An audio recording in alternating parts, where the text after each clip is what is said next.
Hello, lovely people. Welcome, Saucy.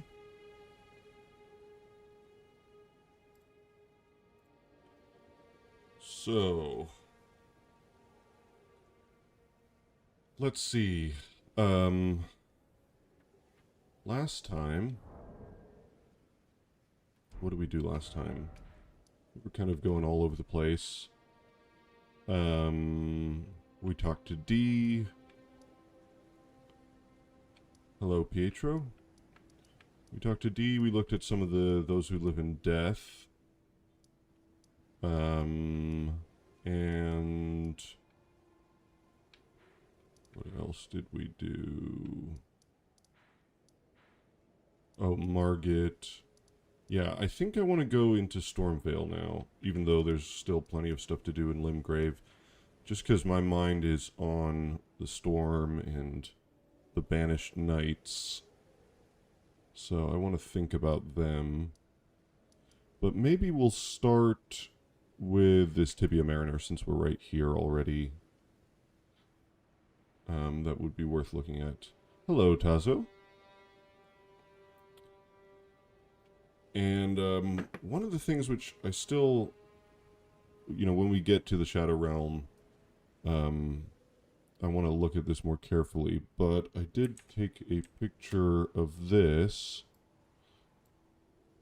which is the shawl of the those who live in death that wield the grave scythe. And that to me looks very similar to the Unta ruins, these three altars in the Shadow Realms that relate to the stone sheathed sword. So I'm wondering, especially since there was already some evidence to suggest that maybe the Sun Realm was related to the Shadowlands, that kind of seems like maybe another connection. So that's something to consider. But I think we'll just start by fighting this Tibia Mariner and taking a look at that and see what's going on there.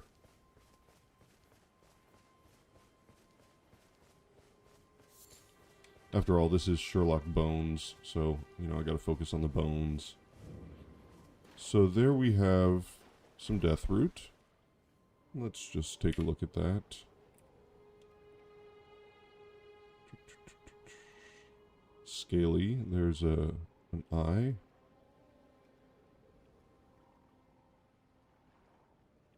Very weird looking.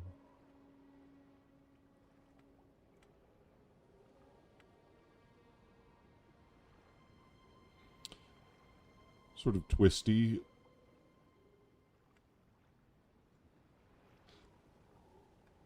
One interesting thing about the dead minor Erdtrees is that they have this sort of twisty look to them, almost as if it's several trees or several strands of trees tied together, which might connect to the Caduceus symbol and the crucible and all of that, and of course the Shadow Tree.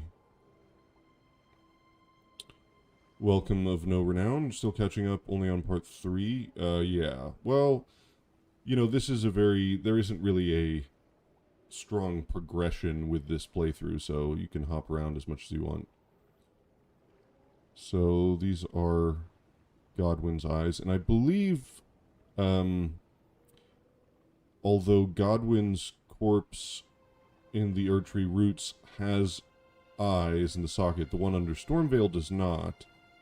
I feel like I checked when I was in the Shadowlands about the cadaver surrogate corpses there, but I don't remember now if they have eyes or not. But obviously eyes are very significant. So we've got a lot more Deathroot. They're all the same asset with some bits missing. And, of course, water, still water, and this connects to the idea of Kagare, which has been well covered by Aether aesthetics in particular, but by a lot of people.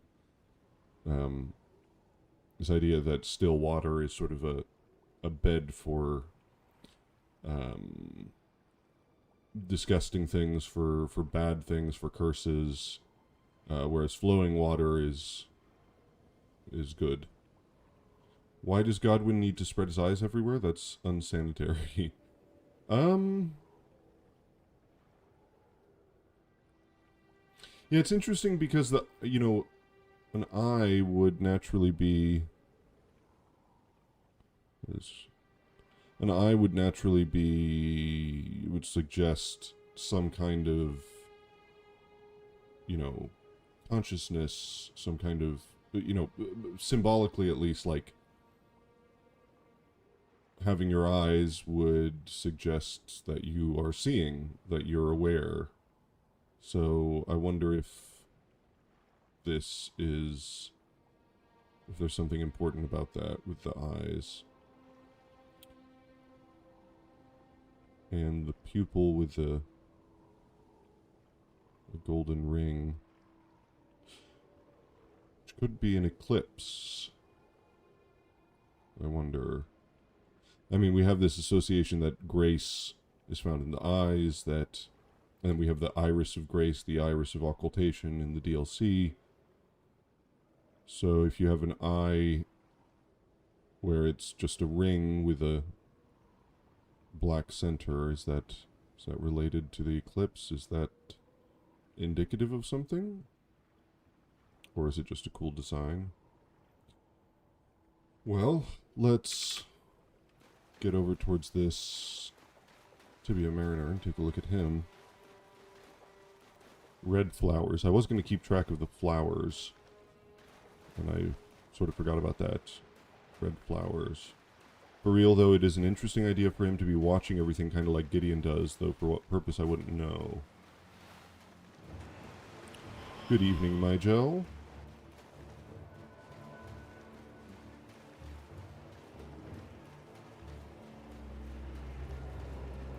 So, let's take a look at this guy.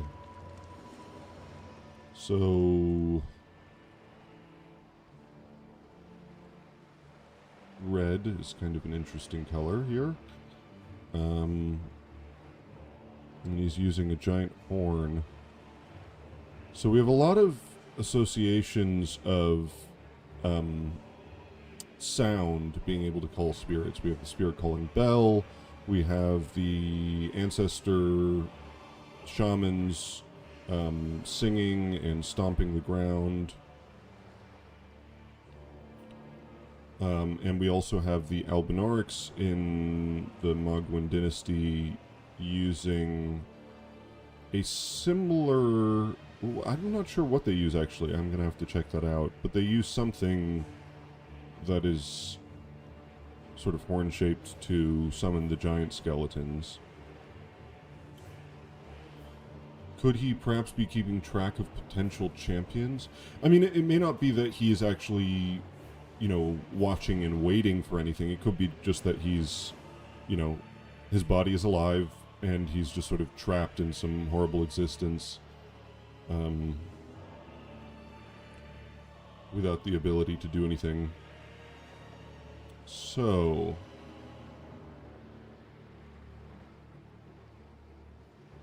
very elaborate sort of shawl here.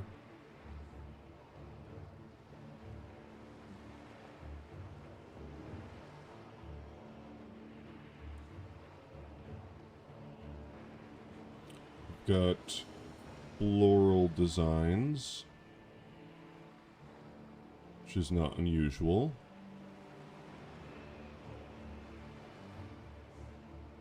Five circles surrounding the central one. This looks just more like floral designs, I think. Let's see.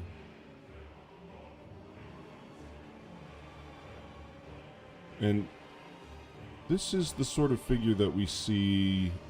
No, I think actually the like the Manus Celis, the old churches, that sort of thing. I think they have a three-pronged kind of thing here instead of the four. So, but it looks a bit similar, that design. We've got a candle in a lamp, so that could possibly connect to the Helfin lamplight. Not to keep going back to it, but that idea you just said sounds similar to the corpse of King Minos in Ultrakill, where his soul watches as his giant corpse punishes the sinners of the Lust Layer. I know nothing about Ultrakill, I haven't played it, but that sounds interesting. Gold bracelets. Wearing red. I think that's red. The lighting is a little bit weird, but I think that's red. Or at least sort of dark maroon, maybe a little purpley. And red gem. Very ceremonial garb. Got a beard, so this is a guy.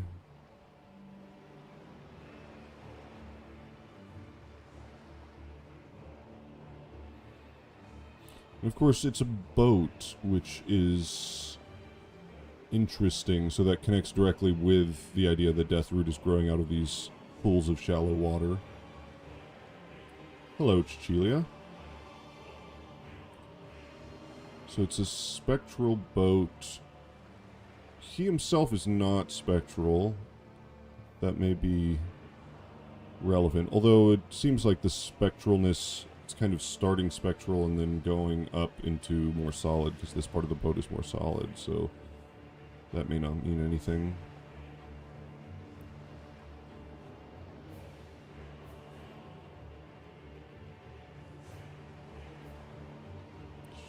Caduceus design.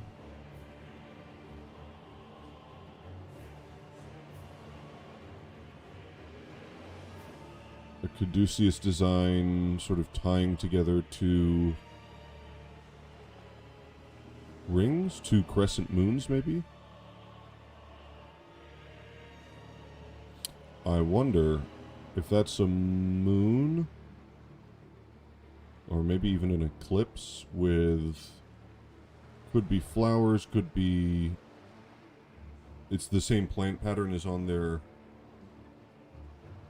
yeah, that looks similar. Let's see. Like, yeah. That looks pretty similar.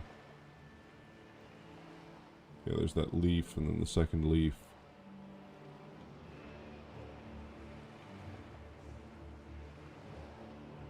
It's similar. Similar. Oh, the loopy one? Hard to say. It's more sort of filled in. But I wonder, there's stars. Sort of stars in the water, maybe. 5-pointed star.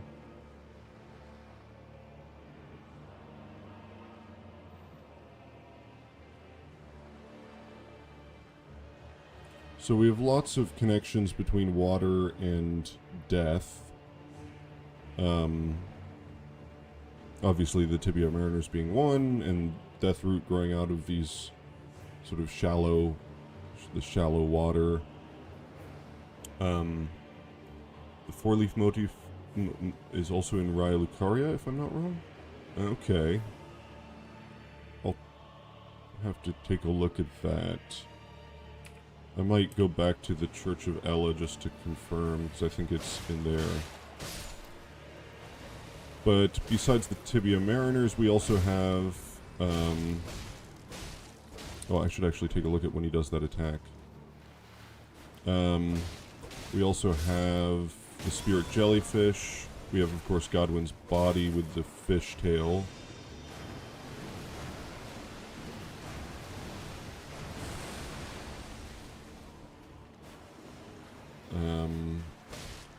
We have coffins being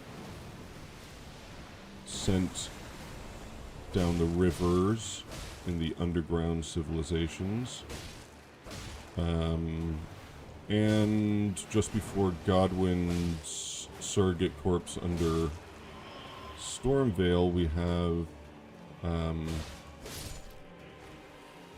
We have boats with corpses inside, so a lot of connections between death and water. Or maybe half death. Half death and water. Undeath. Interstice.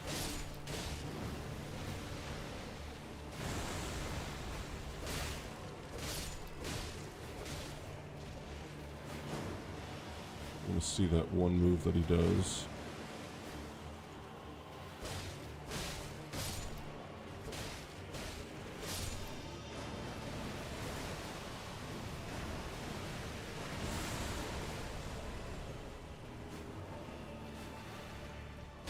Given that the mariners stay in places of water, do you think there's a reason one would be in the mountaintops away from the lake?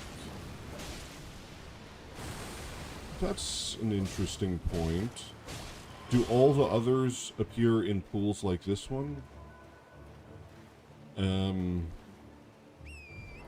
There's one...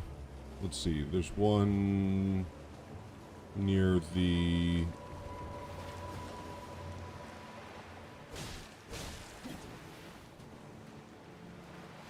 There's one in Liurnia near the tower. Is there any in Caelid? I'm not remembering any in Caelid.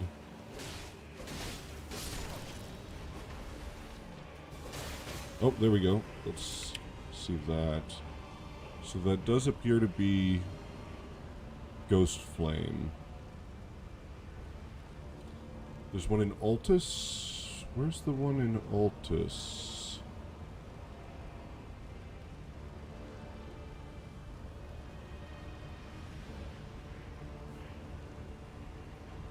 Where's the one in Altus? I'm not remembering that. I'll think of this in a second. I'm just focused on this. What does this attack actually do? What does this do here?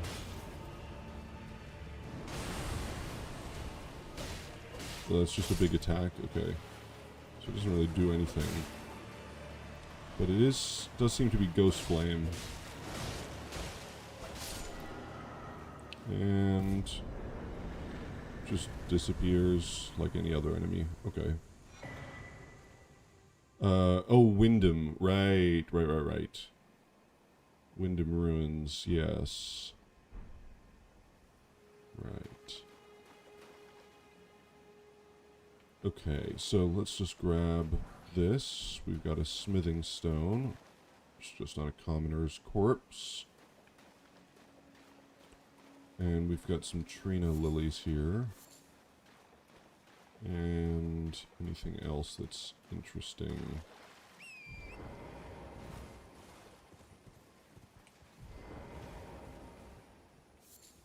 Mushroom, nothing too surprising.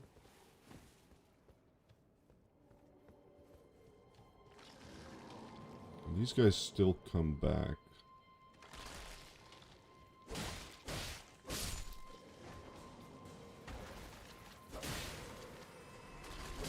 I don't know if there's any meaning to that. It's probably just, you know, death root. Well, it might imply that the Tibia Mariners aren't the ones responsible for summoning all of those who live in death. They're just sort of part of them, or, you know, along for the ride.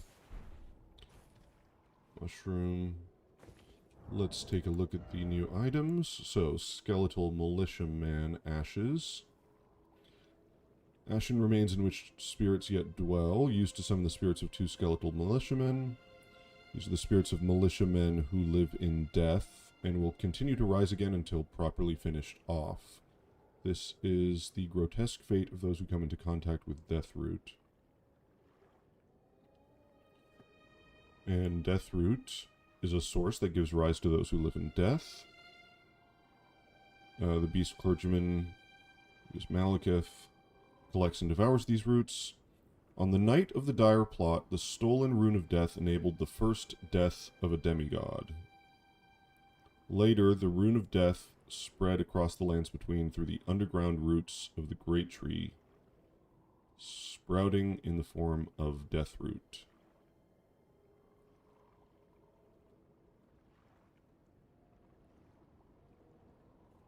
So death root is a manifestation of the rune of death. The first death of a demigod is Godwyn, and the first demigods were Godfrey and his children, the golden lineage. Not just the golden lineage, but the first demigods were Godfrey and his children. I believe, can't remember what description says that. So, in the Night of the Dire Plot, the stolen rune of death enabled the first death of a demigod.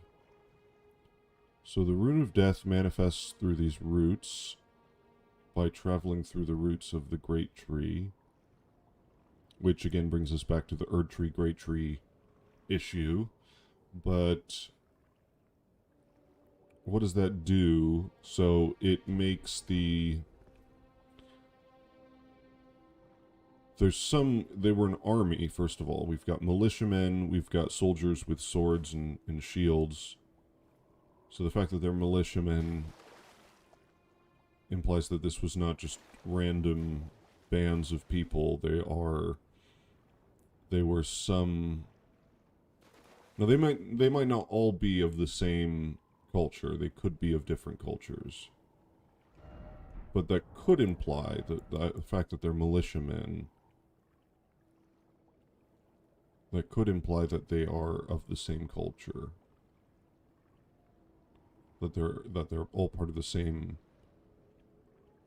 army.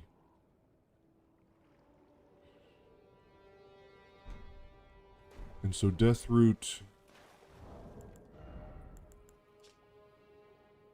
those who come into contact with Deathroot are cursed. That's kind of interesting because there's a little bit of a parallel there with the Misbegotten coming into contact with the Crucible. I wonder if that's intentional. But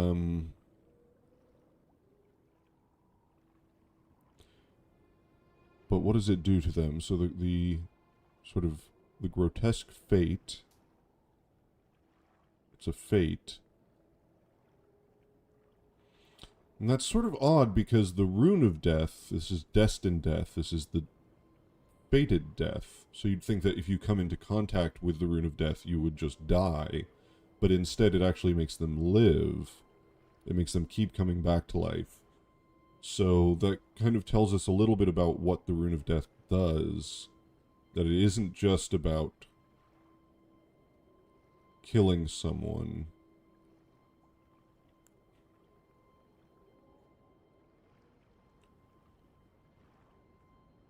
So the stolen rune of death enabled the first death of a demigod. So the demigods couldn't die until the rune of death was stolen. So the rune of death does two things. To a demigod, it kills them, even though they are, at least at that point, not supposed to die. But then to these people, it sort of brings them back to life. Or, well, brings them to life within death.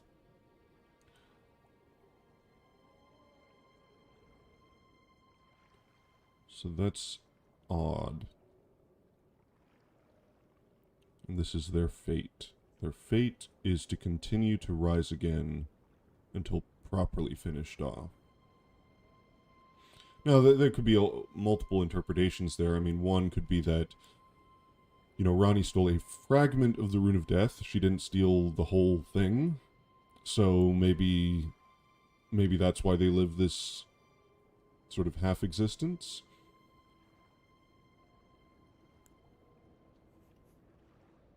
And also the way the Rune of Death spread through the lands between was from Godwyn's body, which was only the half wheel of the fragment of the Rune of Death. So it's all like bits and pieces rather than using the Rune of Death directly. So that may explain part of it.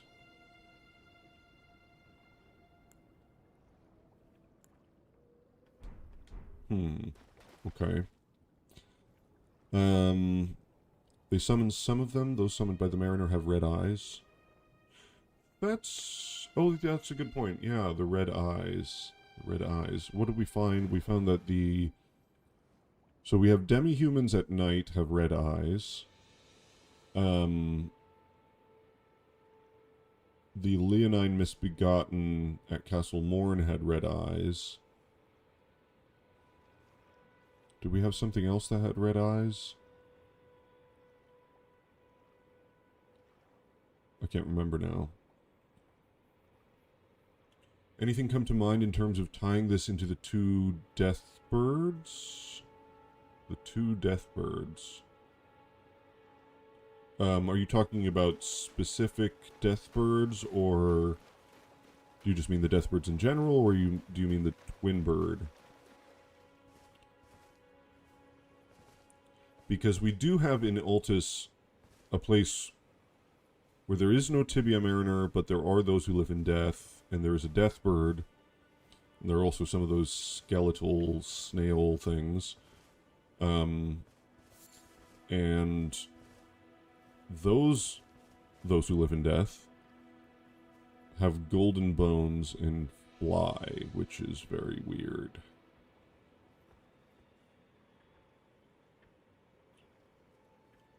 Blood Knight at Fort Height is red-eyed. Okay. And I believe the blood-cursed pot also makes things have red eyes.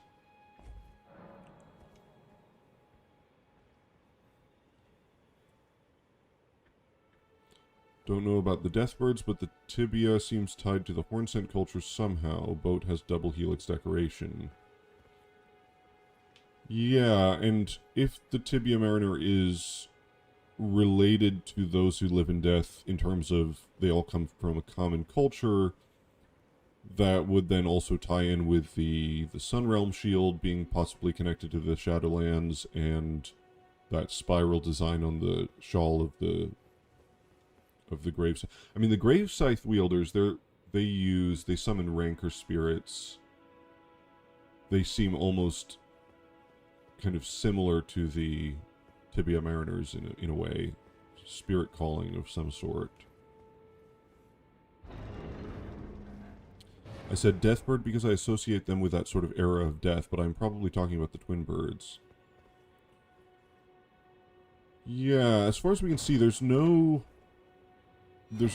bird or wing imagery or association with these ones. Like I said, they're the ones that fly in Altus. But as far as I can tell, these ones don't have anything. It seems more water-coated. I think the spearmen, to me... Well, I suppose they are spears. I was thinking maybe they're harpoons, but... Oh, I thank you, Kim On. I will have a good investigation. Sherlock Bones is on the case. So...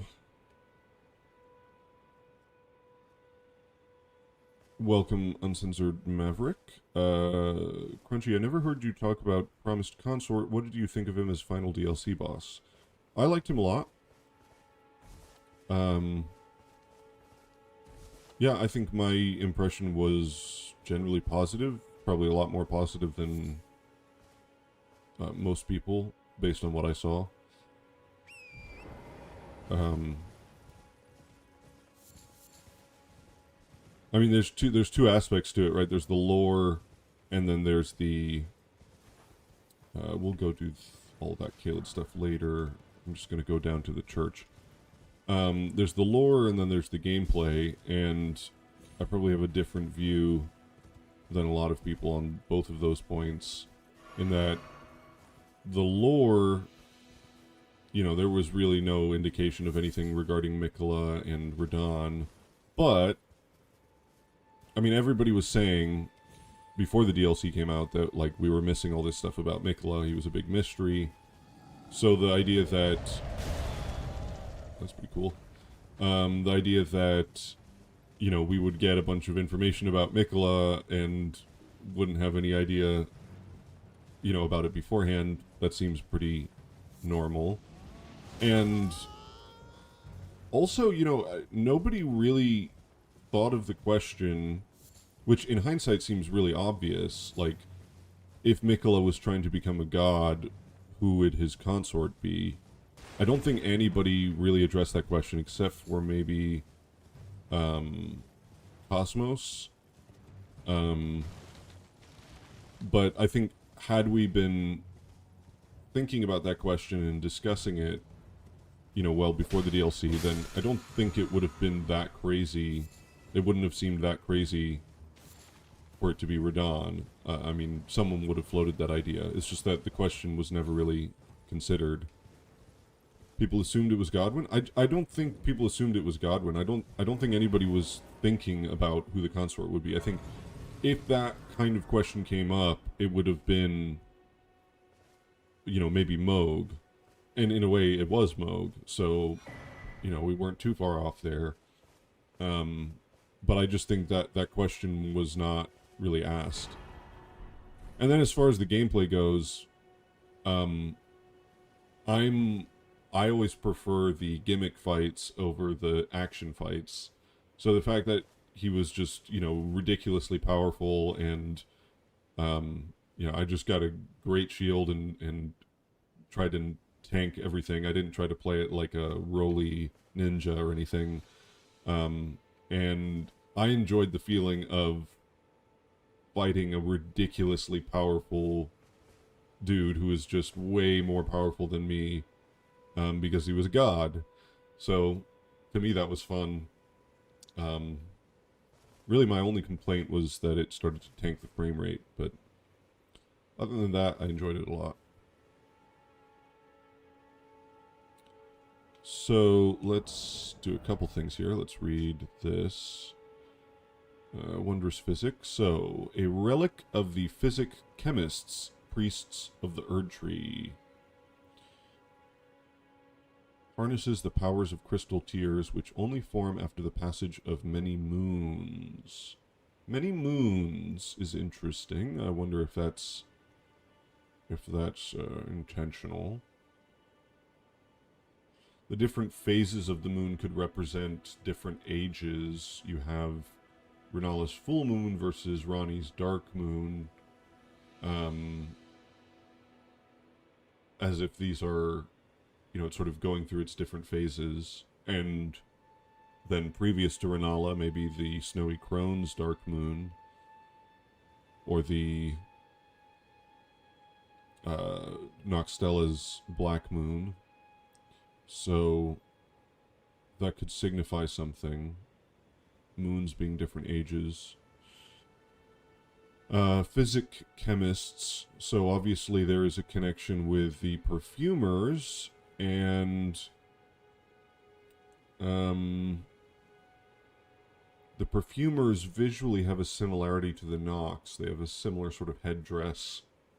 So there seems to be a relationship there. There's also the statues in the lift of Rold, which look vaguely... In fact, I can pull that up. We have all of this here, so... let's see. There we go. A relic of the physic chemists, priests of the Erd Tree. And I wonder if, is that a flower? Looks a little bit like the basin at the Shadow Tree Chalice.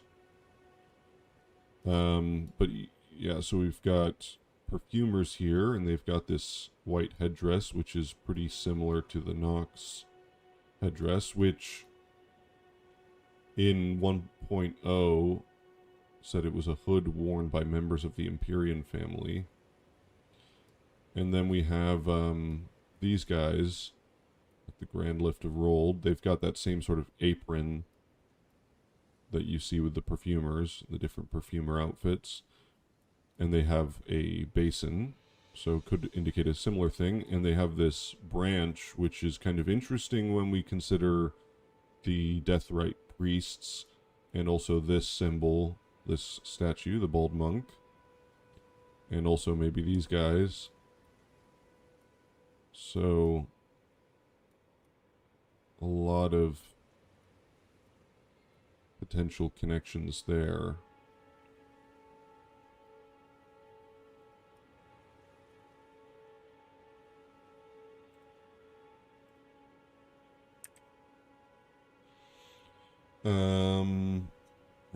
R'Lana twin moons? Right. Right, there's twin moons. I mean, yeah, I don't really know. I don't know what to make of that. I think I discussed on a previous stream the possibility of the moon sort of being eggs, either symbolically or literally. There does seem to be a symbolic association with, like, unborn children. So that's a possibility. Those lift guys have that nose guard thing from the fire monks.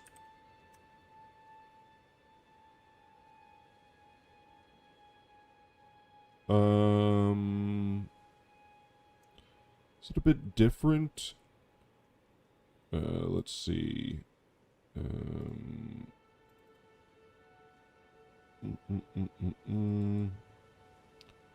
Armor. Let's see. Fire monk. It's like that chainmail sort of thing.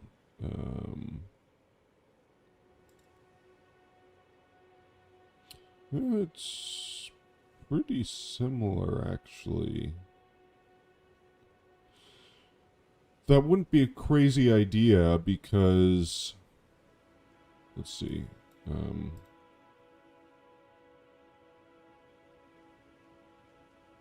That wouldn't be a crazy idea.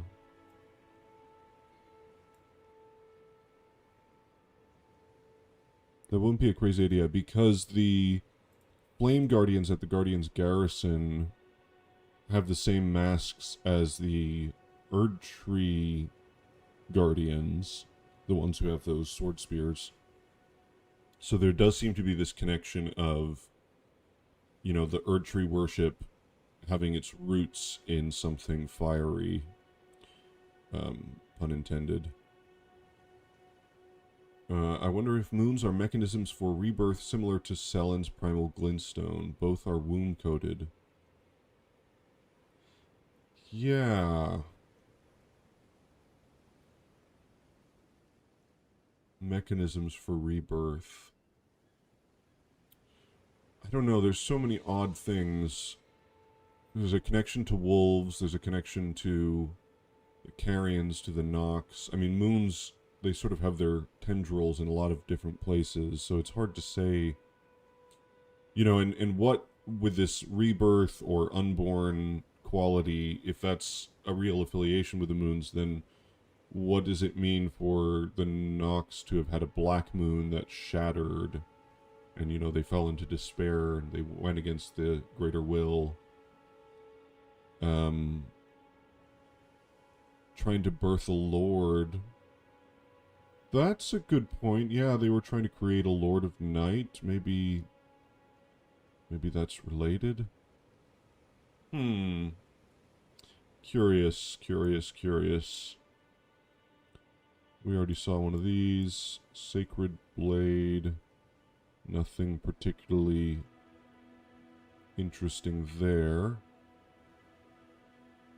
That is the same sort of arc that you find with the spell.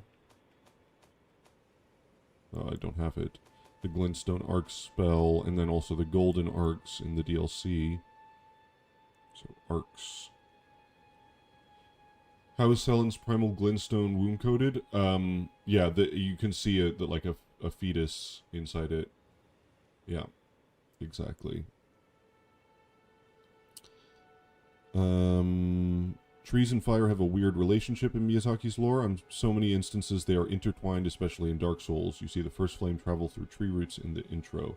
Yeah. Yeah. Oh, definitely. Definitely. There's... And again, I think this is, like, fire is not like other things. It's not like other forces symbolically. You know, you could say, if you're looking at the symbols, like, okay, fire is one of the 4 elements, so in a sense it's equal to the others. You know, wind, earth, and water. But fire is way more special, and that's true in like all the occult traditions. Fire is something special. And you have this double characterization where it's the fires of hell, you know, the fire within the earth, the deep fire, the dark fire, and then you have the divine fire, the fire of the sun, the Empyrean, the fire from the sky. So you have this sort of shadow light division with fire. And fire is transformative. And then it's also associated with sort of vigor and life and liveliness. So in Miyazaki, you get a lot of like fire that can burn down trees, but also the fire within the tree, or the fire that creates the tree. The fire inside the tree, I think, is a motif.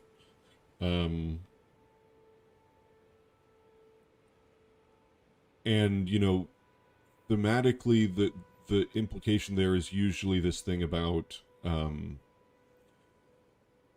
know, fire is ambition. I always go back to the Bonfire of Dreams from Berserk, where, you know, Guts is looking at the camp of the Band of the Hawk and seeing all these bonfires, and he sort of comments on how it's like, you know, Griffith has this dream, this vision, and all these other men, they sort of cast their they cast their dream in with him. You know, they all have their own personal dreams, but they cast it with him, and it's like a bunch of little bonfires being combined into one big raging bonfire.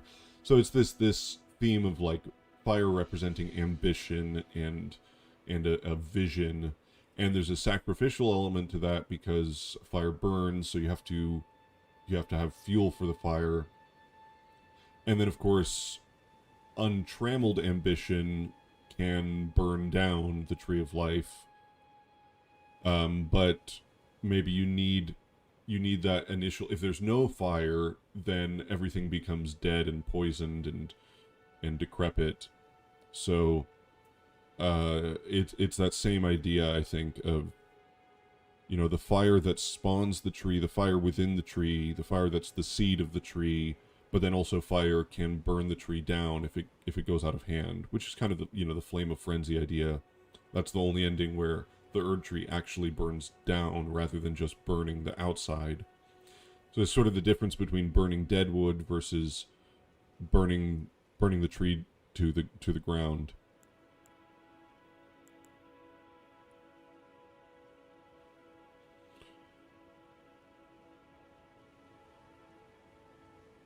Turtles, and it's interesting, the turtle has a root pattern on its back. This is the same sigil that we see, and we only have one of the talismans right now, but you know, there's the 3 different amber medallions. The green, the Viridian Amber medallion has that same root pattern instead of this flower pattern.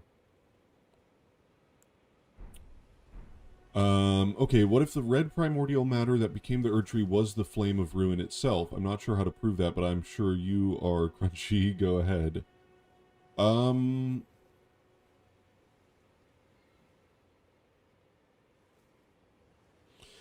I mean, one thing we know, and we don't necessarily know what this means exactly, is that the crucible was the primordial matter that became the Erd tree, or it courses through the Erd tree, whatever. The Erd tree sort of came from the crucible. And obviously the crucible has all these different elements, different beasts and bird's life being blended together. It's got roots, it's got thorns, it's got all of this stuff.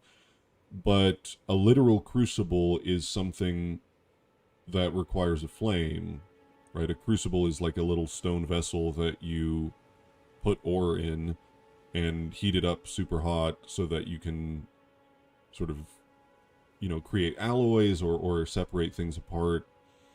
So it's a flame, it's something hot that you mix things or separate them in. So that idea, connecting the crucible to fire is not a crazy idea.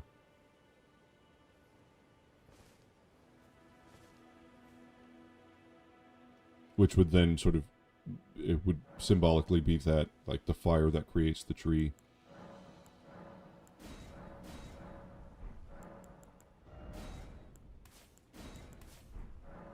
Let's talk to Melina. Spoken echoes of Queen Marika linger here as well.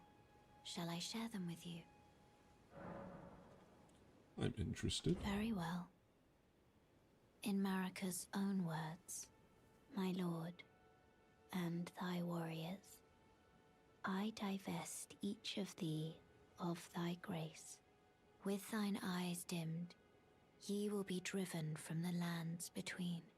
Ye will wage war in a land afar, where ye will live and die. Well, perhaps that might serve you in lieu of a maiden's guidance.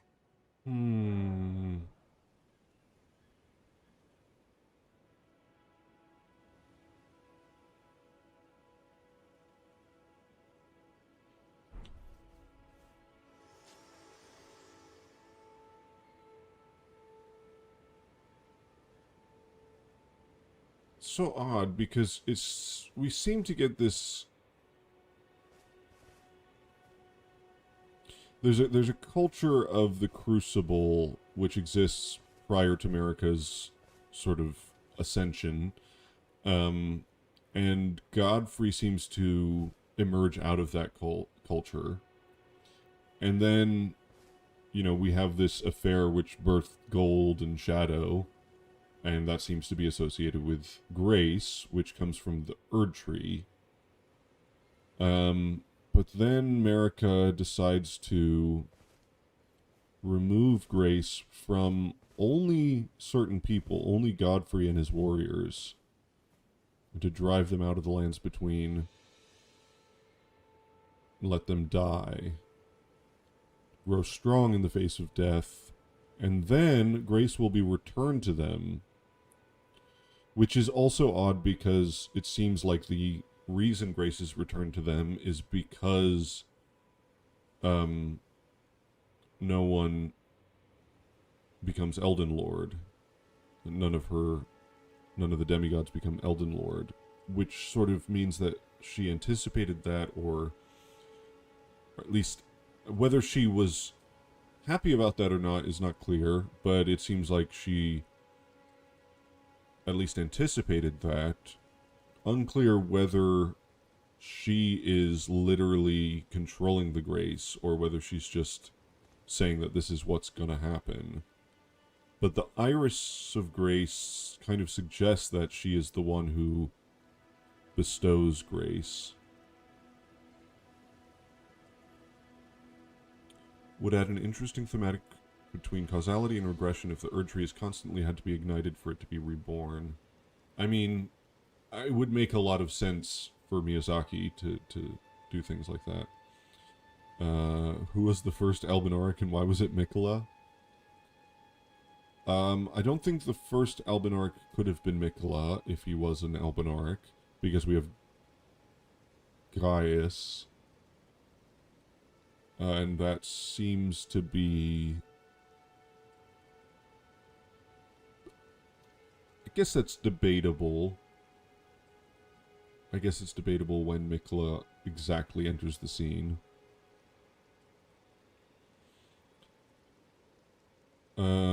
Was Seraash's soul used as part of Marika's ascension? That is something I am considering. There's something important about Seraash that needs to be addressed. The lion. The lion, he is the lord of beasts.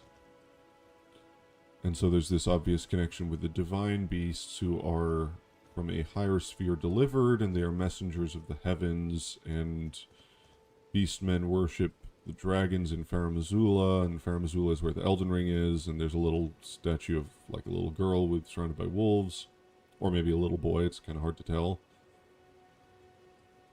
Rolled Medallion has the same red gem as Helfen Steeple. Yeah, there's lots of red gems, but that's a possibility.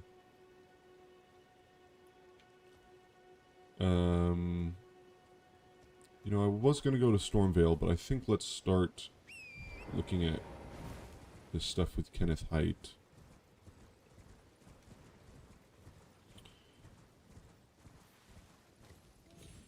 We encounter Melina after dying in combat against Grafted Scion. She is our lampwood that guides us. Lampwood equals burning tree. Thank you, because the Sacred Rites scroll doesn't make sense when thinking about Marika/Godfrey. Is anybody there? Someone who might be interested in rescuing the great Kenneth Haight, servant to the true order and celebrated repudiator of the false. Oh, Erdtree, grant me succor.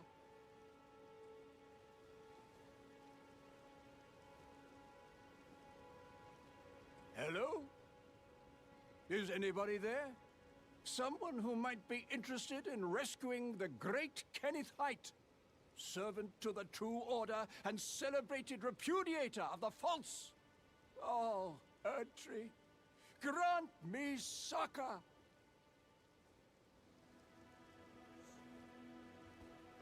Ah, you've come to lend me your aid, have you? Well, that's very kind, but, no. No, the help is very much appreciated, even from a tarnished. Despite appearances, nobility is no prerequisite to serving the true order. You might have heard of me, Kenneth Haight. Next in line is the rightful ruler of Limgrave, young Tarnished. I would have a boon of you. I want you to take back my fort. It lies to the south, beyond the Mistwood. A knight commander from Stormvale took it. A fool, and plumb mad to boot. Simply obsessed with blood. What are you waiting for? A kiss goodbye? My Are you fort gonna give me one? lies to the south, beyond the Mistwood. Take it back for me. Oh, I see. You wish to know the reward. Fret not. The great Kenneth Haight is known for his considerable largesse. The celebrations will be lavish indeed upon the dawn of my fort's retrieval. Yes. Now, allow me to furnish you with a little advice. I would take great care to avoid Godric's tarnished hunts were I in your shoes. That depraved lot are obsessed with sacrificing tarnished like you for the sake of grafting. Honestly, Godric's nothing more than a jumped-up country bumpkin. Lord? Oh, don't make me laugh. First, he hid himself amongst the womenfolk to flee the capital, then hid from Radahn in that castle. Then he insulted Melania, lost to her in battle, only to lick her boots rather than die like a man. Has he no shame, the big girl's blouse? And to think, he's the blood of Godfrey, last of the golden lineage, though you almost wouldn't know it to look at him. Yeah, I almost feel sorry for the chap the more I think of it. What are you waiting for? My fort. So it's interesting that Radahn would come after Godric.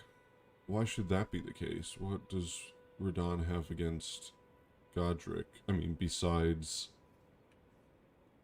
a general just, the Shattering War, demigods fighting each other. Because Godric escaped the capital, but then Radahn chased after him, right? If he had to hide in Stormvale.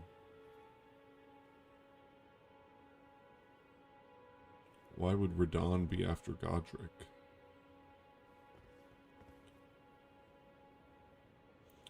That's also interesting considering that frame in the intro where it shows Morgoth fighting Radahn, because Margit now is almost sort of protecting Stormvale, and both Morgoth and Godric are of the Golden lineage, which is guided by Sarosh, the lion. Radahn is sort of enamored with Godfrey and uses the lion symbol, even though he is not the blood of Godfrey. The mad taint of the great runes, that feels a little bit too easy as an explanation. Or Radahn has been controlled by Mickey this whole time, but what reason would Miquella have to chase after Godric, you know, to try and get rid of Godric? And I believe in the story trailer, the army which is marching on Lindell is Radahn's army. We can check that out, actually.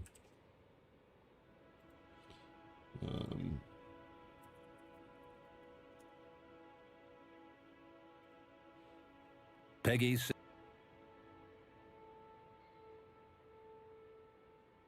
These shots. So let's see.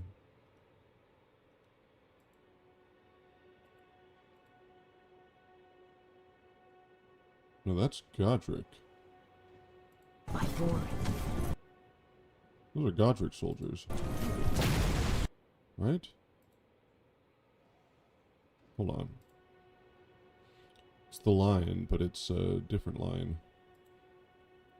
So, where's that?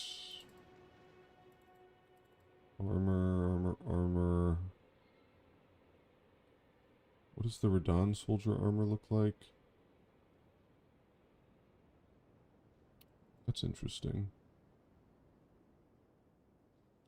This is an unused armor with a hawk crest. That's the ancient crest of Stormvale. So that's interesting.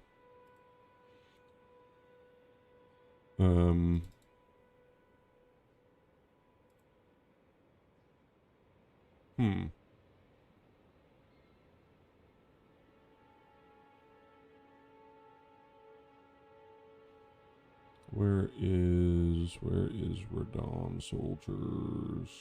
Radahn soldiers. Right, they have the lion with the sword, but it's a big lion. It's not the lion and tree, which is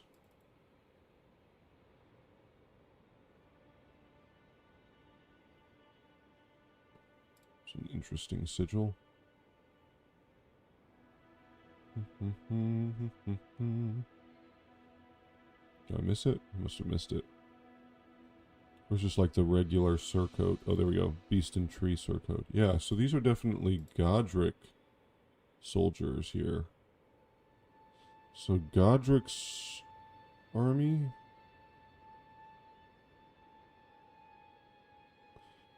Radahn soldiers have a horizontal stripe, whereas Godric soldiers have a vertical separation. Right. Yeah, so this is definitely a... That is the...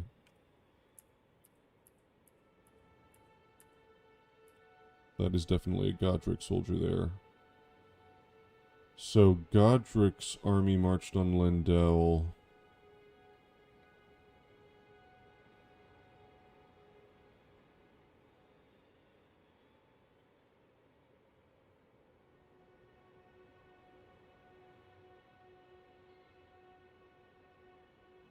Godric was driven from the capital. He was driven and then...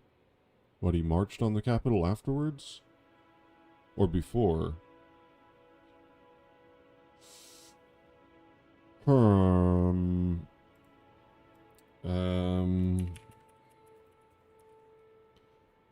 After the first defense of Lindell, Kristoff earned the hero's honor of Erdtree burial for the feat of capturing Godofroy the Grafted. The first defense of Lendel, a sovereign alliance rots from within, traces yet remain of bloody conspiracy. The second defense of Lendel, the fell omen stacks high the corpses of heroes, yet the Erdtree remains unshaken.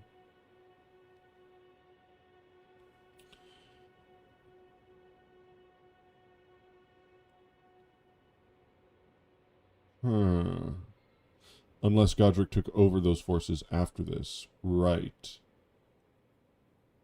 Right. But whose forces would they be? Would they be Godwin's forces? Godefroy's forces? Morgoth's forces? Godric the Golden, humiliated, having tasted defeat by the blade of Mikla, now on his knees begging for mercy.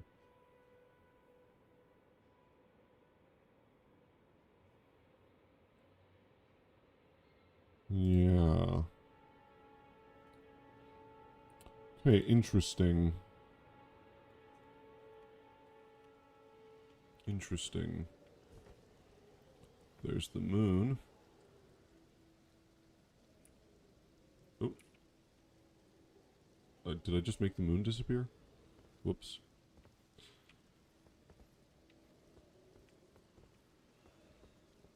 So let's quick get over to the port height. Is there an important dichotomy between Carians being guided by stars versus golden lineage guided by Serash? Radon halts the stars and becomes a lion. Oh, I like that. That's a good idea.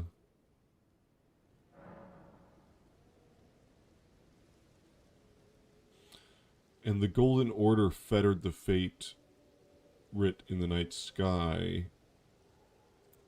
The beasts follow the path of stone. So maybe there is something there. The Golden Order is all about, well, it's gold, it's preserving, maybe it's stasis, sort of stopping things from continuing, whereas the stars are, what, more chaotic? They progress? Causality? There might be something to that. Do you think the forces of Stormlord might have invaded Lendel? Well, I don't think this was ever associated with the Stormlord. Because we have the...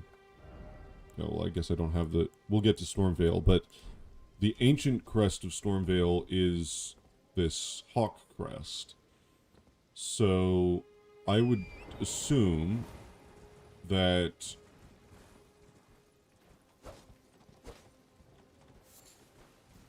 the lion is specifically, it's something after that. It is, Godfrey.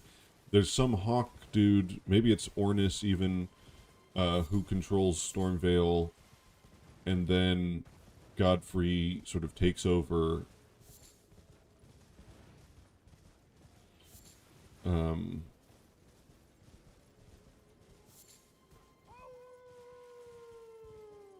There's Blythe.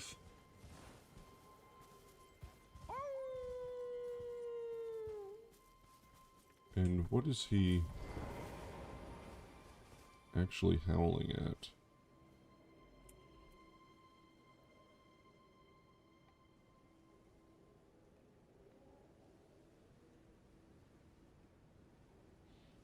He's got purple eyes.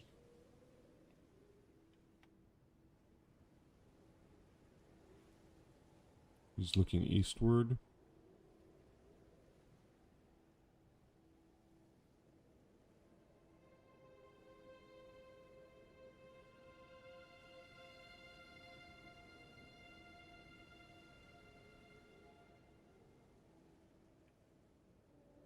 Towards Kaled? That may not be relevant. We'll come back to him after we talk to Calais, so we won't do this now. I just want to get over to Fort Height.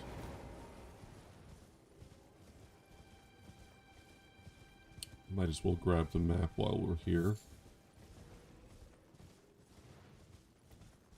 This is very hand-wavy, but the guidance of stars might represent the natural order of things, including life/death duality, versus the Golden Order being an artificial order that removes that duality.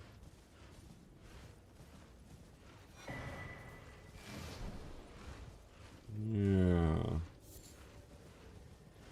I think the original sin has to do with America's attempt to remove duality from the world.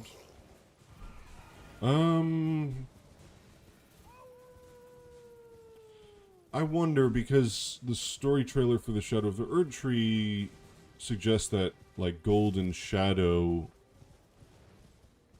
emerge as a result of this betrayal and seduction and all this. So, those red-eyed demi-humans.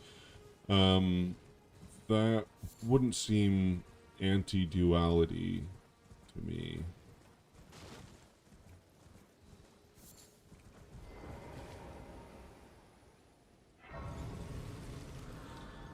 Path of Stone and how it could link to the Hornsent culture would be interesting. What exactly is a sculpted keeper supposed to be?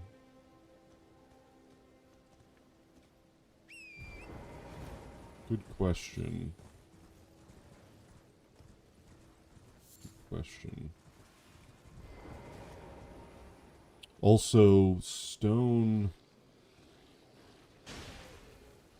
The Black Moon of Noxtella guided countless stars, and the fragments of it are made of black stone. I wonder how that would fit in. But she hides away the shadow, and all of her official Golden Order seems to be in the lands between. It is pro-duality, but she hides the bad half of it. Right, right.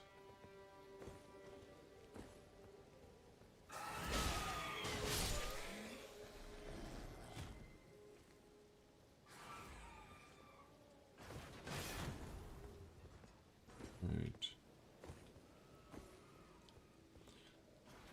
I see the shadow mentioned in the trailer as an unexpected consequence of trying to decouple death from life.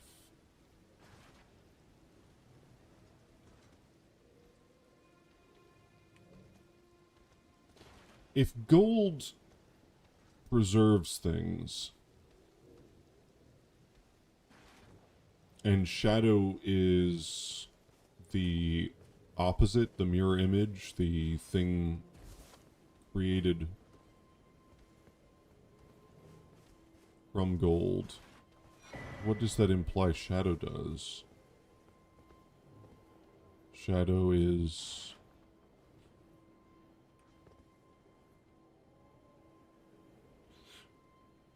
If it's a byproduct, so you create gold, gold preserves something, it stops things from progressing, from changing. Shadow is the byproduct of that. It's the desire to change, the relic of how things should be.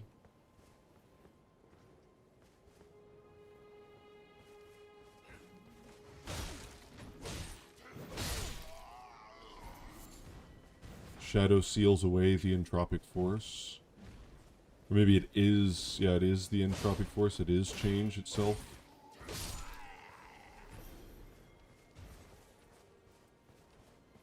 Entropy. I don't think it's the opposite of order, because this is something, I mean, the two fingers, right, they deal in both light and shadow.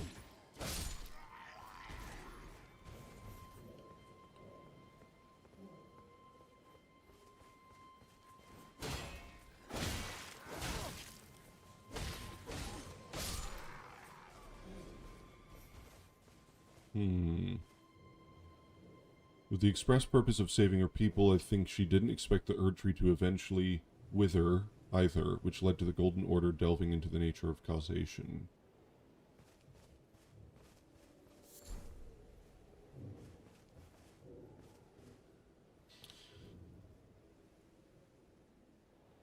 Right. The Age of Plenty didn't last very long, and also there's prophecies about fire, which are, trying to be rejected, but it's like there's this the inevitable entropy of the system is unavoidable no matter how hard you try to preserve it. So then fundamentalism comes along, and they're trying to understand the nature of the universe in order to understand why things are the way they are.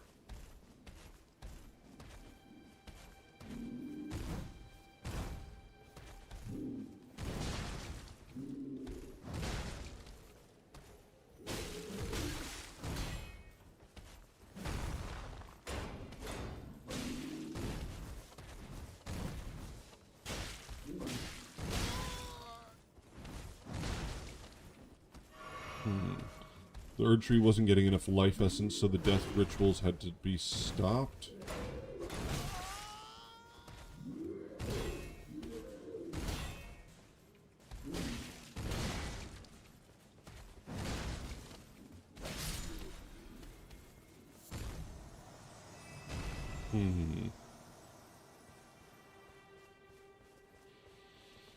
There was a good theory that the reason for Godwin's death was a way to revive the Erdtree.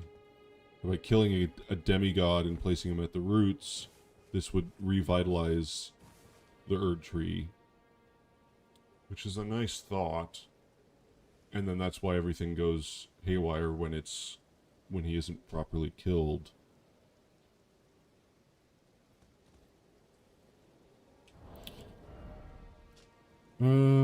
A four-toed fowl's foot.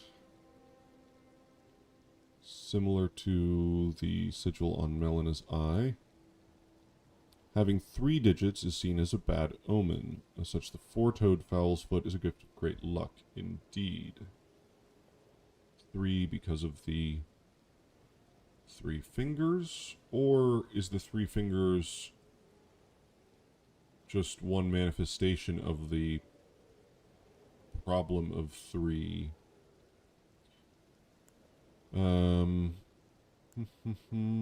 This is all... Oh, Blood Rose. Let's see.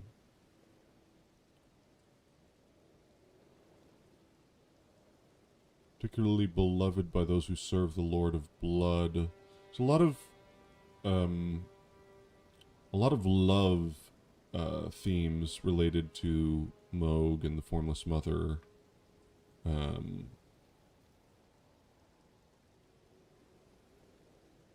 A lot of that language of luminary Moog and this love. He was besotted by his curse. It's an interesting thing, with the rose being the symbol of romance.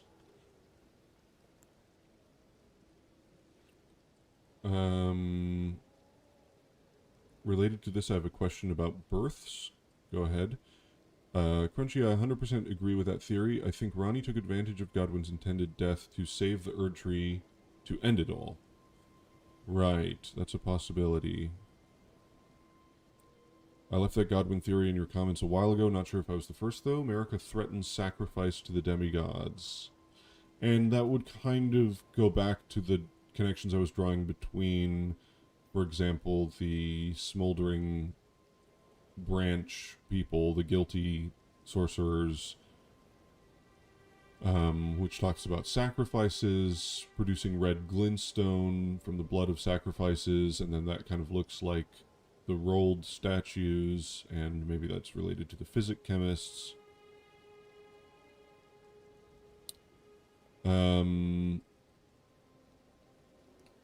Love and Motherhood with Bach and Melina as well.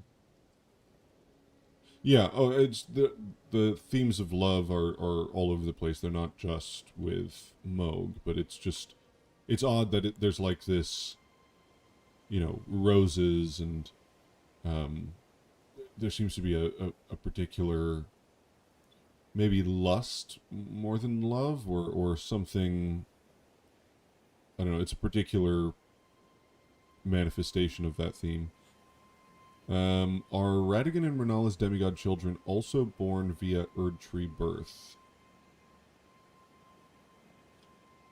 Well, we don't know that Erdtree birth is even a thing. But the amber egg raises some questions.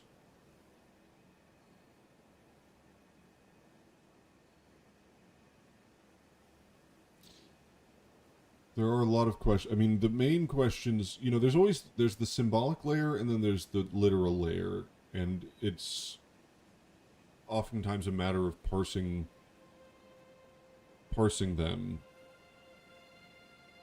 The thing that, you know, you could maybe say, okay, there's these themes of offshoots and branching and things like this, but when it comes to Mikola and Melania, that becomes more confusing because were they born normally?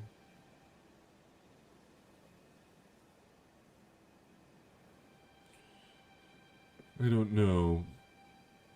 I mean, I still kind of believe that Ronnie was actually American Radigan's child. Secretly implanted like a cuckoo into the carrion line.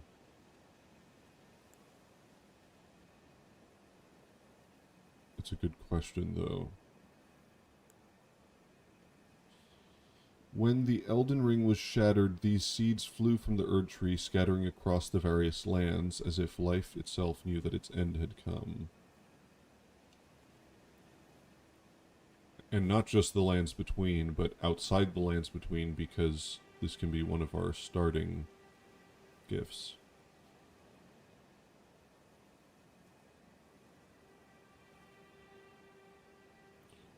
It also implies that shattering the Elden Ring had a physical impact on the Erdtree. It was a massive event. It wasn't just some metaphysical thing. A Shattering Era shield, which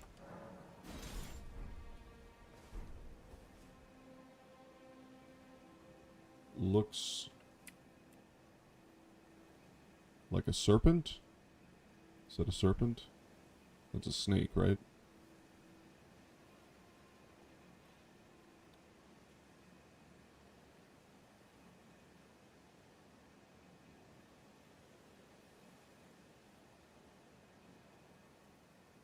This is a little similar. This thing at the top is a little bit similar to Ymir's sort of rough.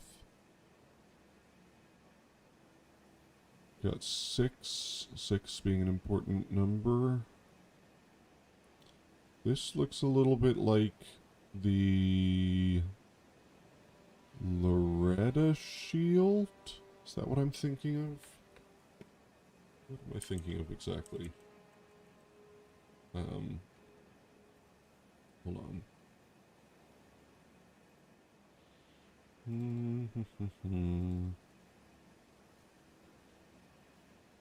Or maybe Albinark?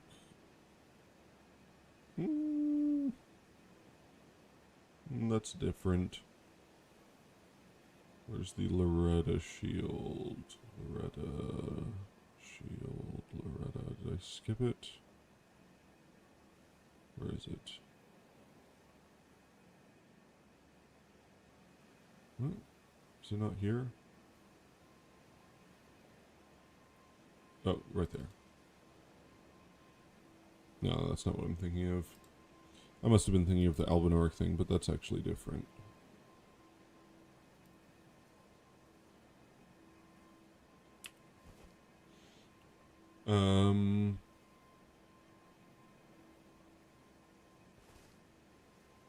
Who are the Amber Egg's parents?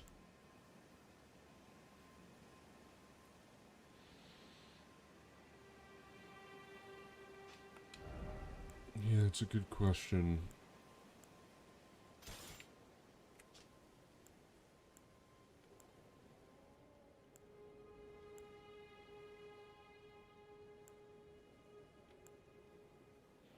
The Beast Crest defends against magic better.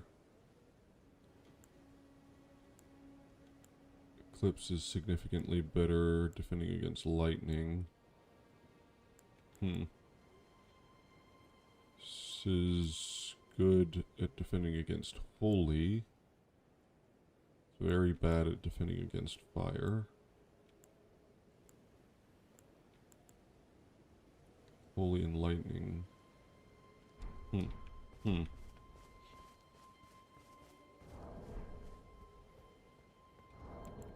I have any other... Oh, I didn't read this, I don't think. A floating spirit that illuminates its surroundings.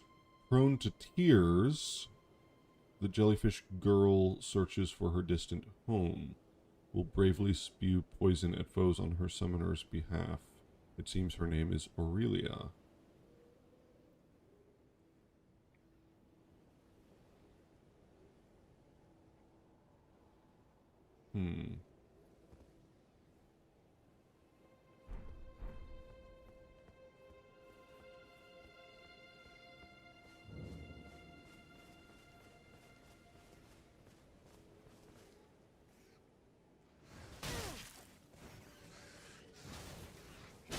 So, you know, Blood Rose actually kind of seems...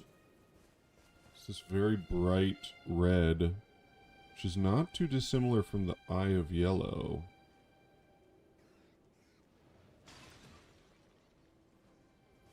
Red flowers. Should be interesting. In the Discord, I can't remember who was talking about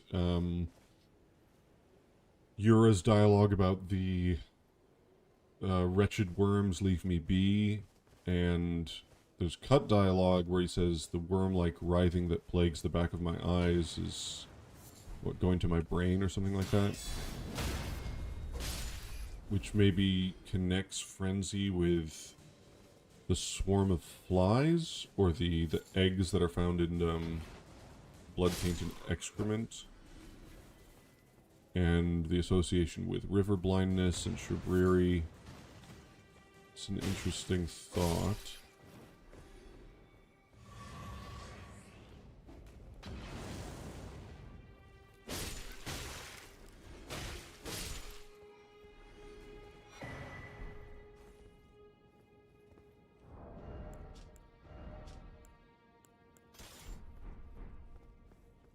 The thing with Radigan plus Renala is that the order of the Erd Tree and the fate of the moon were conjoined. If those are two completely different world systems, what does them being conjoined imply?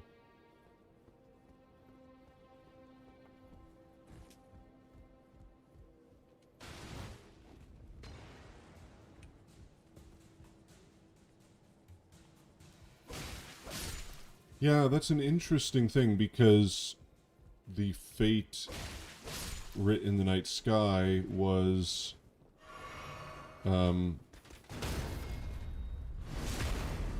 fettered by the Golden Order. So what does it mean to sort of return that back?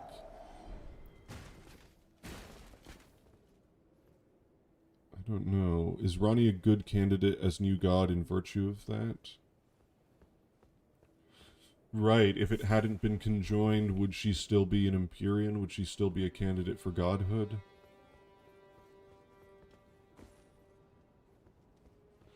Radigan had to cleanse himself with celestial dew for his marriage, which sort of removes all aggression, and it recalls a time when the stars guided fate. No worries. Thanks for stopping by, Cecilia. And Colt.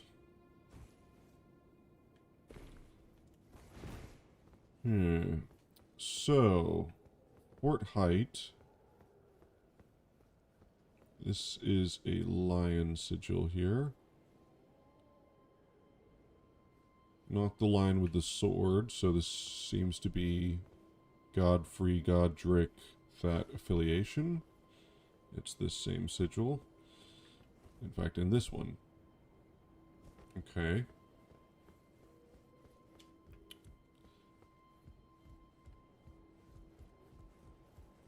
But we have an interesting situation with the demi-humans.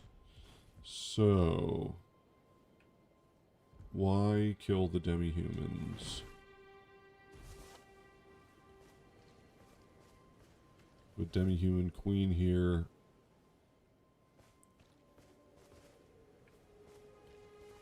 Presumably killed by this knight who follows Moog.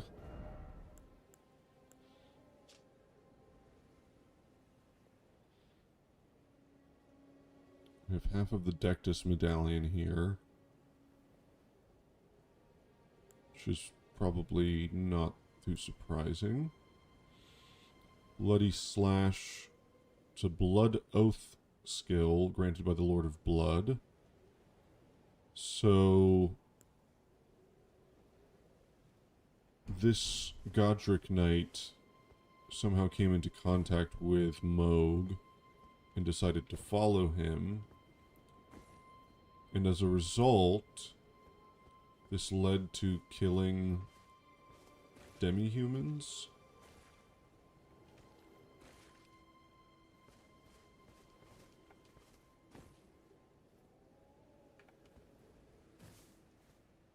Why? What's the deal with the demi-humans?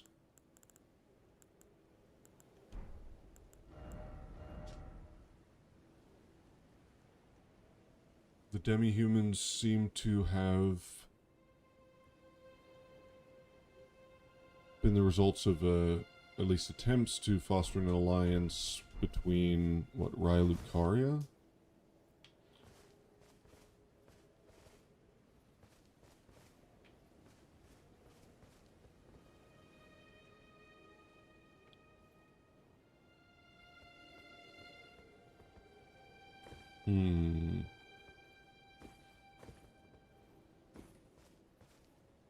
So, Godric... Now, there are also Godric soldiers fighting demi-humans down here. So it's not unique to Godric soldiers, actually. I mean, it's not unique to these Godric soldiers. That may not mean anything related to the Moog connection. Could just be that Godric soldiers are fighting demi-humans. But then Kenneth Height wants to reach out to the demi-humans. Let's talk to him again.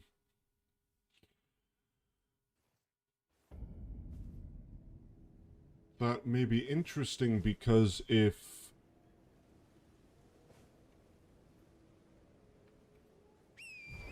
Radahn was opposed to Godric, Radahn is a carrion. Maybe there's a connection there with the demi-humans. And then we come back to demi-human Queen Mariga, which is so strange. I've been waiting for you with bated breath. Did you manage to recapture my fort? Oh, excellent news. Just wonderful. And the knight's dead to boot. Well done, my friend. Well done indeed. I knew I was right to trust you. Now, here's your reward, as promised. Go ahead. It's all yours.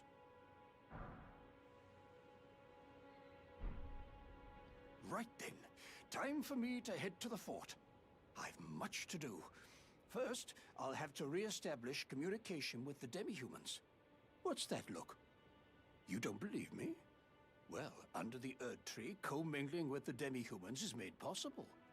Even the vulgar shall not be left behind, under the rule of true order. Which is why I, Kenneth Height, next in line as the rightful ruler of Limgrave, have sworn to uphold it. Just you watch, my friend. Just you watch. So that's interesting. So under the Erd Tree, demi-humans are chill. So Erd Tree's good with demi-humans. Raya Lucaria is good with demi-humans. And the Fate of the Moon and the Order of the Erd Tree were conjoined. The person who's not good with them is Godric's Knights. Godric's Warriors.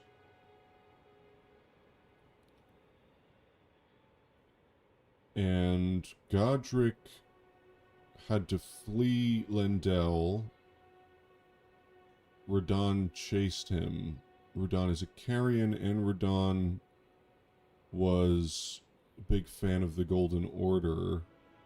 Radon takes on the symbol of the lion because he admired Godfrey, but he opposes Godric, who is also of the Golden lineage. There was a conspiracy. Godwyn was assassinated. Godwyn was of the Golden lineage. Godwyn is not associated with the lion, except inasmuch as Sarosh guides the Golden lineage. Godfrey was banished along with his warriors, and their grace was removed. And now Nefeli, who was presumably born of Godfrey after he abandoned his title outside the Lands Between, returns to Stormvale. She can be the rightful ruler of Limgrave, even though she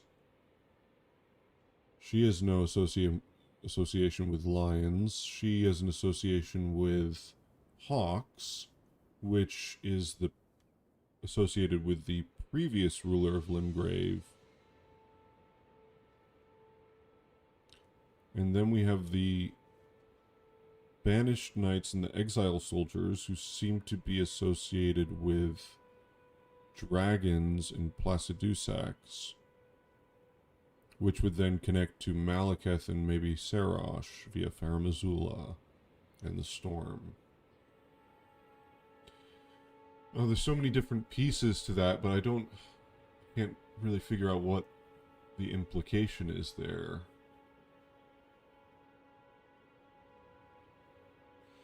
Radigan is second Elden Lord.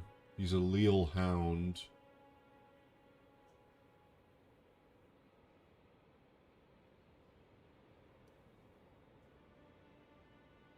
And he is Marika.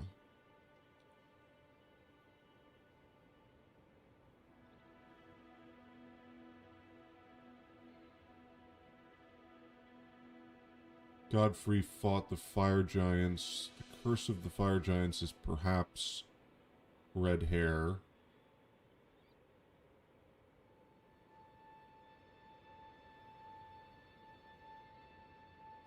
Godfrey's hair is white. Godric's hair is white. Morgoth's hair is white. The captured Crucible lions in Stormvale and Castle Sol, I think, have white hair. Maybe colorless? Maybe drained of color?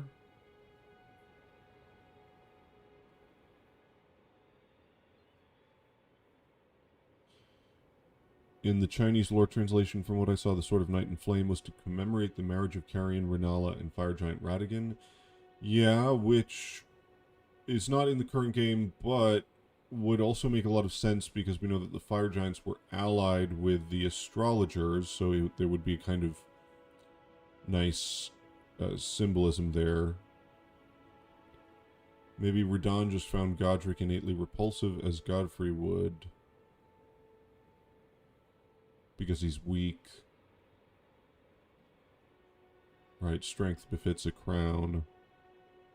Maybe Radigan could be considered Marika's shadow as well, her golden shadow of her own creation. Oh, there's too many pieces to this. Ah, yes. I've been meaning to ask, would you like to enter my service? Of course. I see bright things in your future, stout warrior. Enter into my service and learn the workings of the Erdtree's true order. And who knows? Perhaps sometime down the line, the grace of gold will return to those tarnished eyes of yours. What say you? A fine accord, is it not? Very well indeed. I knew I saw something in you. I shall await you at my fort. We shall hold a ceremony for your knighting there, I think. I see great things ahead of us. We are truly by the Erdtree blessed. Right then, time for me to head to the fort. I've much to do. Okay. Well, I will go visit you later, my liege.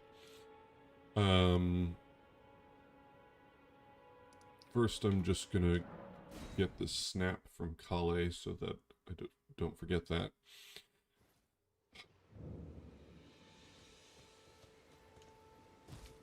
Wait, weren't you... Well, you're back. Care to buy something? The howl of a wolf. In the mistwood. I suppose he must still be skulking about. I know. Why not meet him for yourself? Next time you hear the wolf's howl, make this signal right under the source. Ah, don't fret. There is nothing to fear. I just have an inkling the two of you might hit it off. There are others of my people who yet survive in these lands. If the mood takes you when you meet one, then offer them some trade, won't you? My people, wanderers all have long been spurned by the grace of gold, which is why we cannot settle, but instead are forced into this pitiful, unceasing journey. But thanks to that, things are not so different for us now, though the Elden Ring is shattered. I think this makes us kindred spirits of sorts.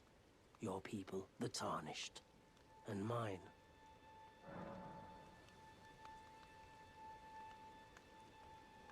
Perhaps you don't need to hear this, but see that no harm comes to my kin.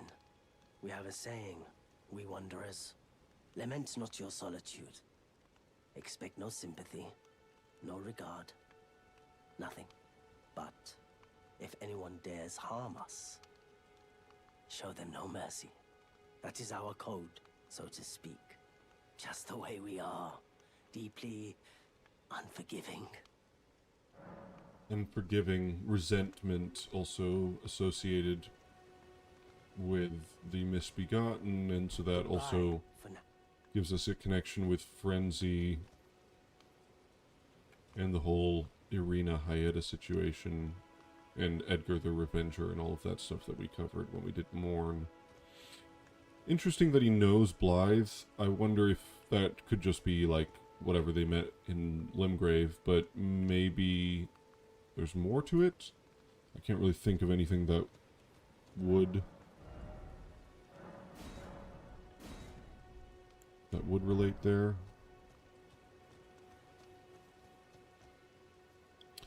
So I think let's go to Stormvale since my mind is on the storm. Let's start going through that.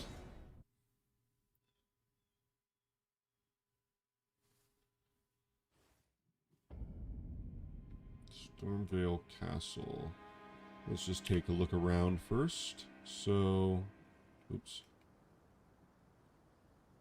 So we clearly have a much, well, we have a Romanesque sort of Norman-style castle, but with a lot of gold filigree, which is meant to perhaps represent this sort of an older rule here, which has been co-opted by the Golden Order, by Godfrey. And also this idea that we have these gashes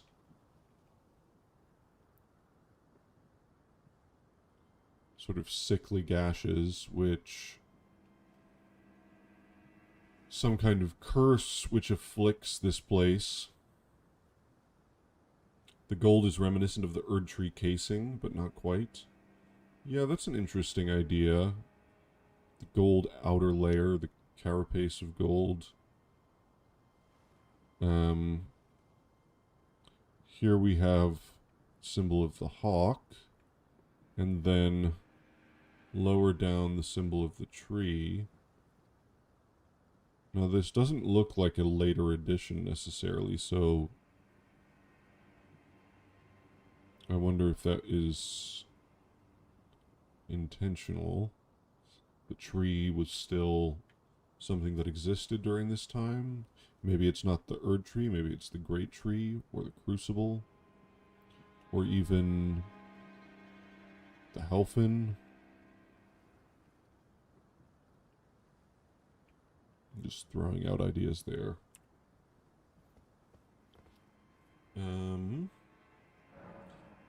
Did Radon or Kenneth need a reason to denounce Godric other than the grafting?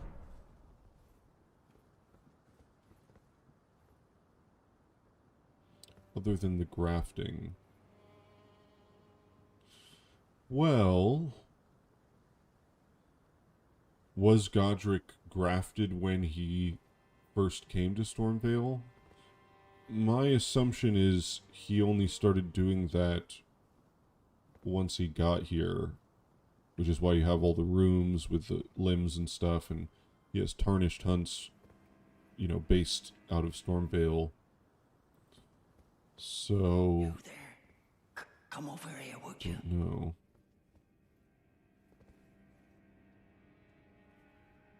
So,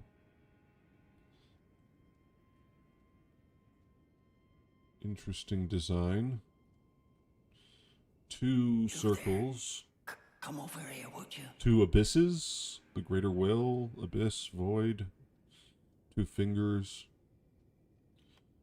Blood-stained cloak. A lot of floral designs. Pretty similar. You there? Come over here, would you? Burns. Okay. You're tarnished, aren't you? I would advise against taking the main gate into the castle. It's tightly guarded by hardened old hands. Oh, try the opening right here. The guards don't know about it. You'll breach the castle undetected.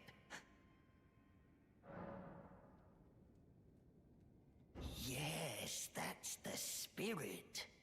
You're just the kind of tarnished that I like. I pray for your success. Use that opening to guard your slip. Okay.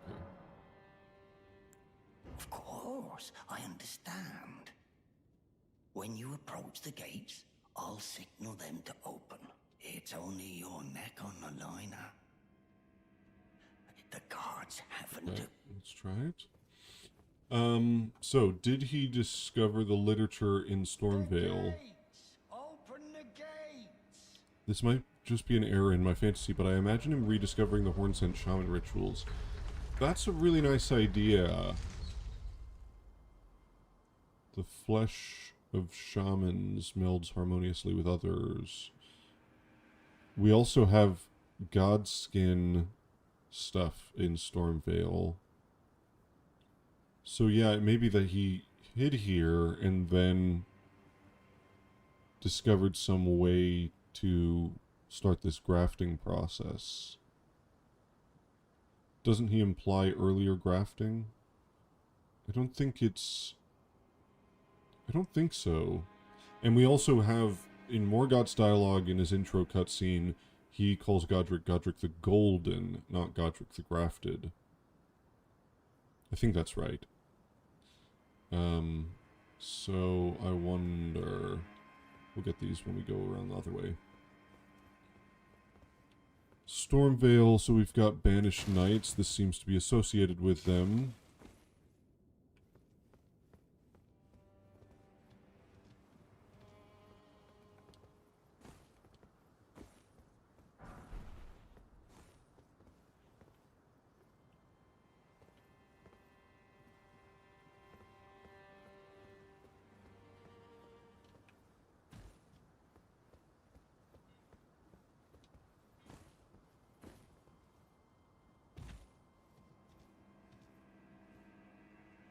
There's the Stormhawk.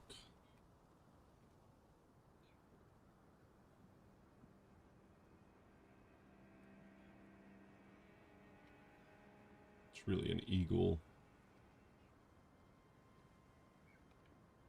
And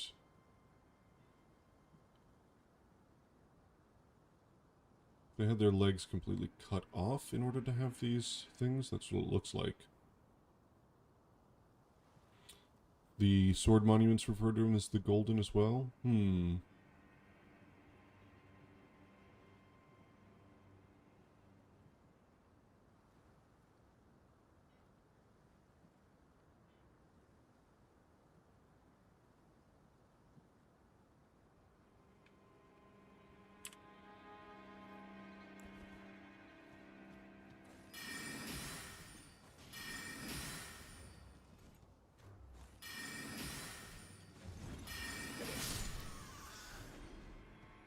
His trueborn heir comment could be a reference to his own lineage and entitlement being under question.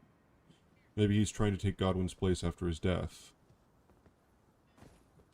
I mean, it is interesting that, you know, all basically in one fell swoop, we have... I mean, who knows how much time passed here, but every member of the Golden lineage is sort of dealt with in some way. Godwin is assassinated. Godfrey and his people are banished. Godefroy is captured. Godric is chased away and hides in this castle. Morgott is still defending Lendel. Moog is kind of off doing his own thing, but there are both omens, so there may be something there. So I wonder, something about the Golden lineage that's really important. I took Sarosh to be grafted to Godfrey, which would make sense if the practice seen in Golden lineage began with the first in line. I don't see him as grafted, except in a broad sense, in a metaphorical sense. He's not actually, like, you know, connected to him. It's more a spirit. I would say it connects more to the divine invocation. To me, the closest match would be something like the Crucible Wings. You sort of gain these spectral wings, or the tail, or something like that. Not saying that it is that kind of thing, but that's... I would call it something closer to that than grafting.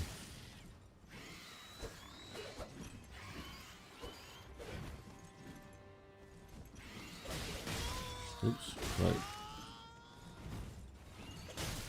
Oh no.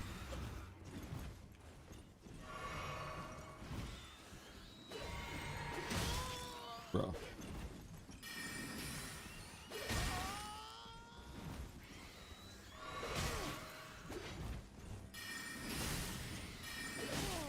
Oh my god, just let me get off this goddamn spell. How did I kill the other one first? Okay. Flight Pinion, I didn't get any Stormhawk Feathers. Okay. Now, one question I have is... Well, first let's take a look at this. So we've got Modeling and Thorns. The Thorns are not the same as Deathroot. They're not the same as...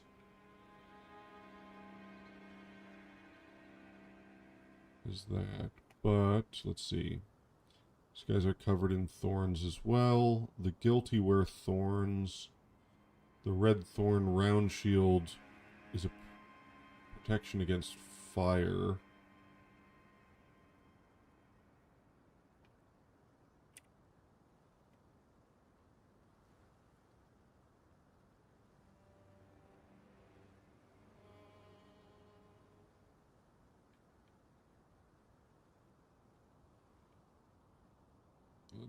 Looks a little bit rough.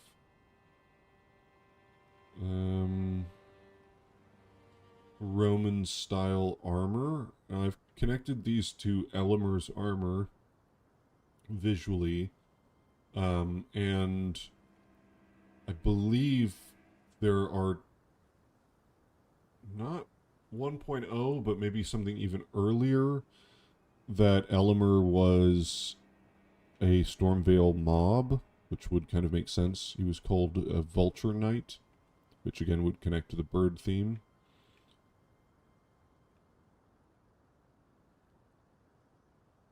So it's interesting that we have both the Exile Knights and the Banished Knights. They don't appear to be related in terms of... I mean, this is like a... This is a very old sort of... This looks more Roman to me. I suppose the arm guards, that's a bit later. It's kind of a mishmash. The Banished Knights are like very classic sort of early Renaissance medieval type of knight armor.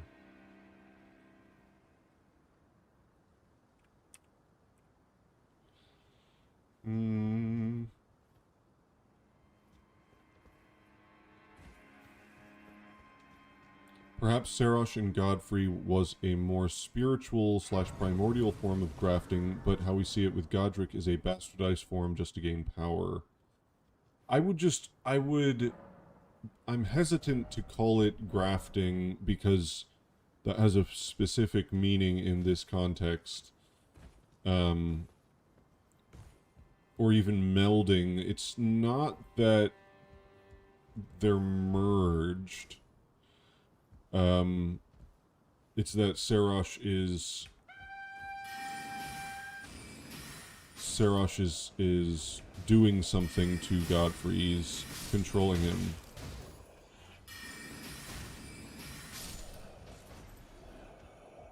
So I mean, you might be right at a thematic level, but I'm hesitant to say that there's a real connection there.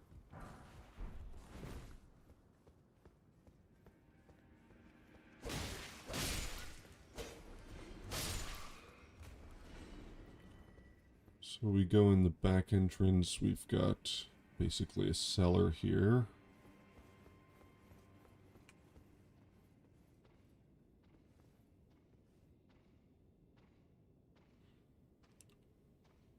So the exile soldiers wield the axe, and actually didn't check to see what kind of sword they wield. The axe is interesting because it's a crescent moon axe, and the description says something like the crescent moon of its name is inspired by nostalgia. That's kind of odd.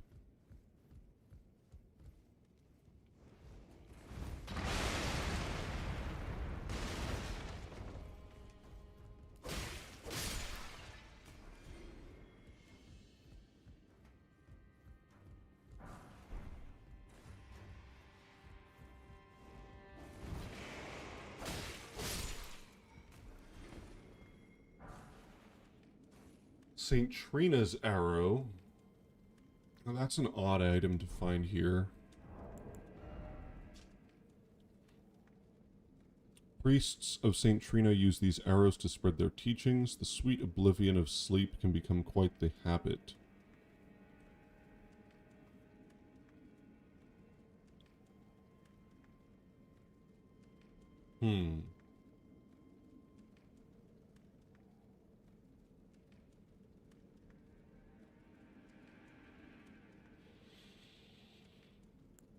I wonder if there's any significance to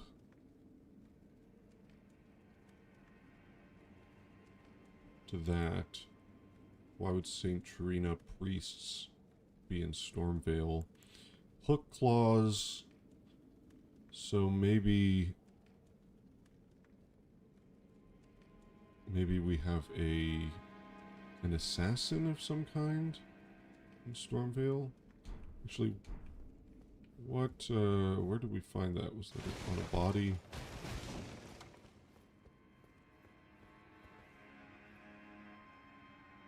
Some random guy. Okay, no help there. And what else did we get? Marred leather shield. So leather shield of Stormvale soldiers. Much like the castle, it is marred by mottling and thorns. Some say it is the curse of grafting which causes such affliction, while others talk of its root being something altogether more sinister, hidden deep within the castle. And I've pointed out that the title here, marred, that word in Japanese, is the same word that's used to describe the eclipse, and several other things, it turns out. But it basically means to be... It literally means to be eaten by bugs. But you could also say corroded, is maybe the right word for it.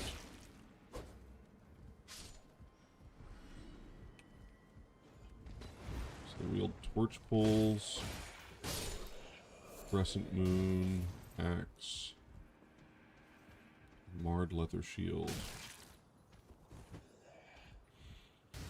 Mikla and Radon are 100% meant to invoke the image of Lu/Serash, and I definitely wouldn't consider that grafting. Right.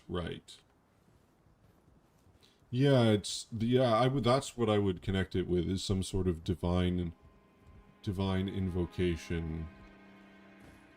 And in that case, Mikla is sort of repressing Radon, right? There's a moment in the cutscene, in the mid-battle cutscene, when Mikla emerges. Right before Mikla emerges, you see Radon. He sort of starts being covered in flame, almost like blood flame.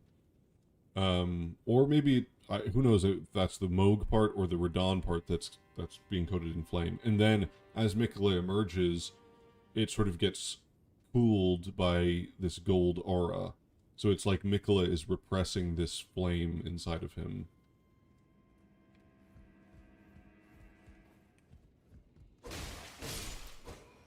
Marred is also used by a ghost when he's talking about the misbegotten seating him in Castle Morn.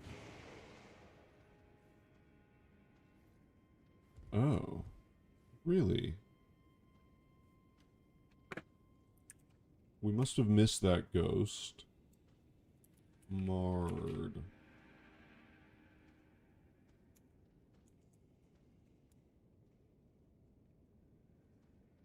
Oh, that's right. If those hideous mongrels eat me, I'll be forever marred. I wonder if that is the same word. No, not talk messages. We want...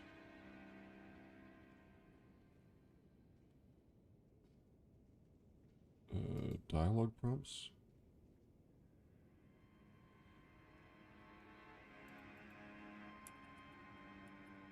No, what is it? Text prompts? Menu text? Maybe it is talk messages. Is it significant that we don't find Godric's soldiers inside Stormvale?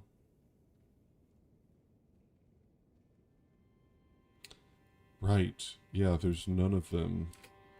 Which is odd.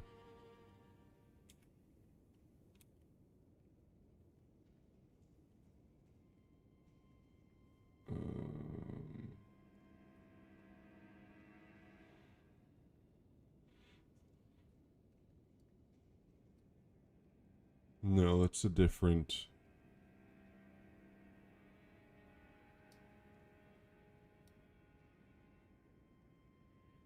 It's not the same word.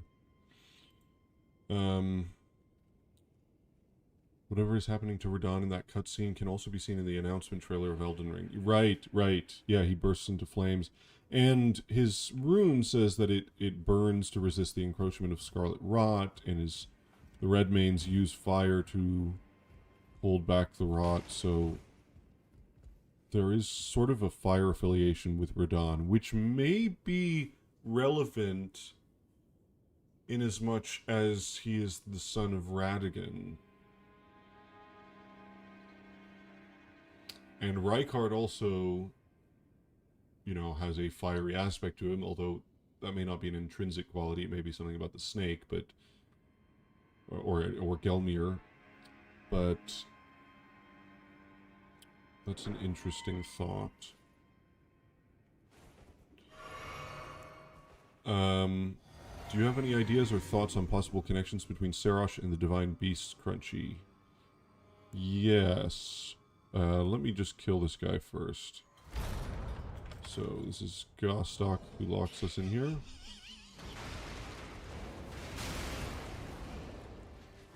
I'll look at a different... Banished Knight later when there's more light.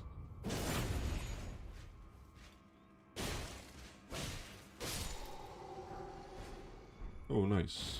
Armor. Let's just grab all this stuff. So, Serash and the Divine Beasts. I mean, my thought is... Yeah, I think it's very... The more and more I think about it, it's very clear that Horalu...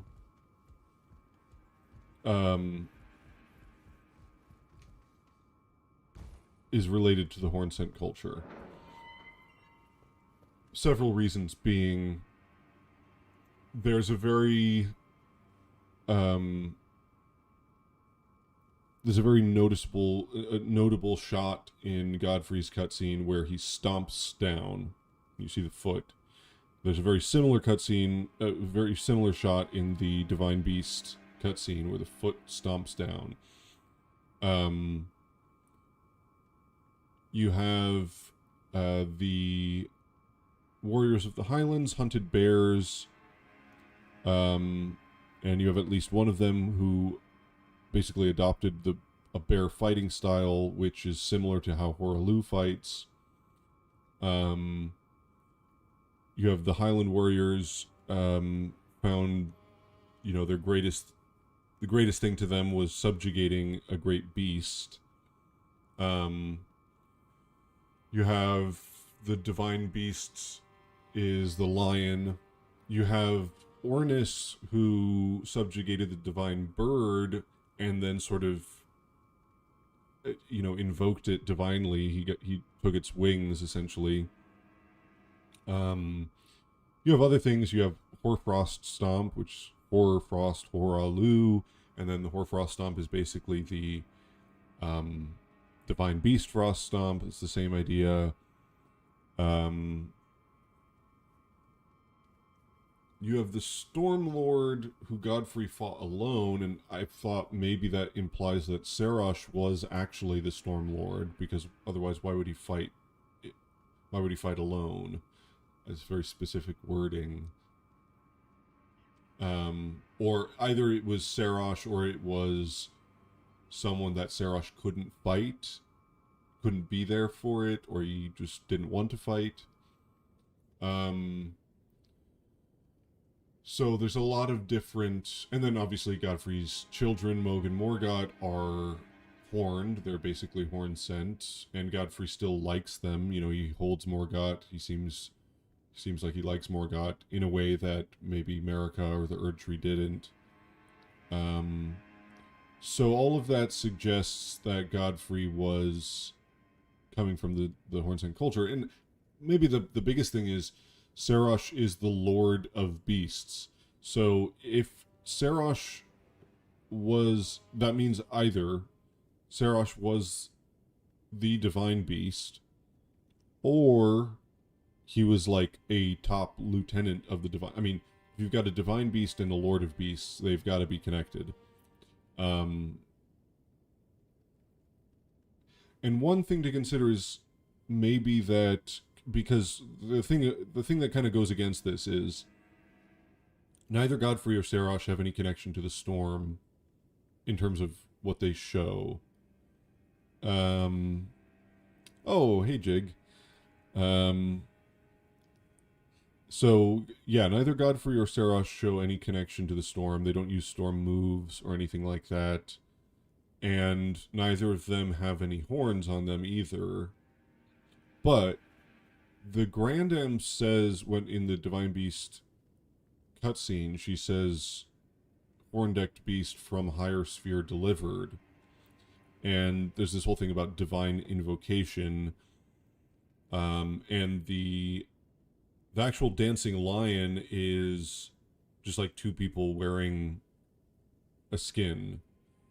So my thought is maybe Serash is the divine beast, and the dancers, the sculpted keepers, are sort of divinely invoking Serash. They're trying to somehow, I don't know, channel that power, whatever Serash's power is. But Horalu actually fought the real Serash and beat him, and then Serash was, I don't know, something along those lines. I think that is sort of where my thought process leads me now. The part that I don't still understand is who led Stormveil before. I mean, one possibility is Ornis.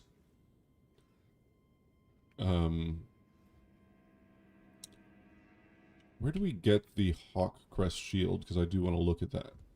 But that would kind of make sense if we have all this hawk stuff. Godfrey is not associated with hawk symbolism. But the Banished Knights do have lion imagery, and they seem to be associated with Godfrey, so...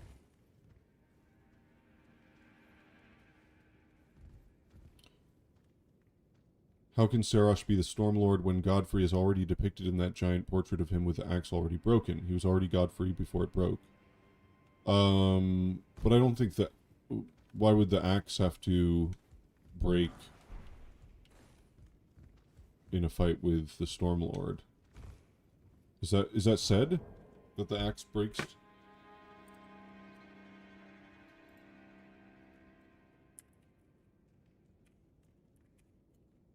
Godfrey's axe. What is it called? Axe of Godfrey.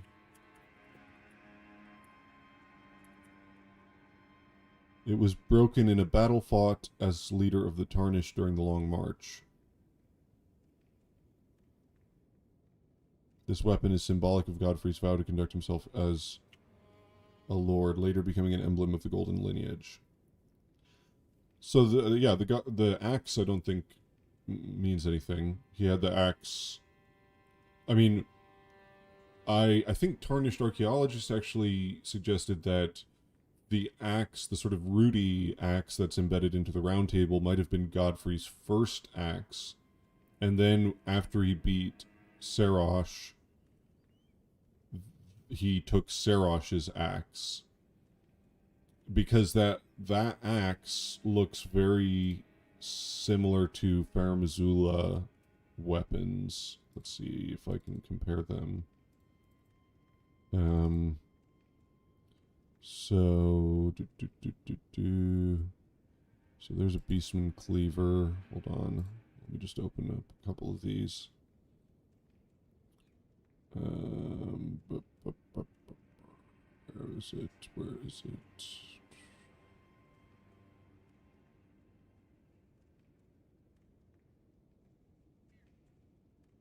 Big axe. Where's the big axe?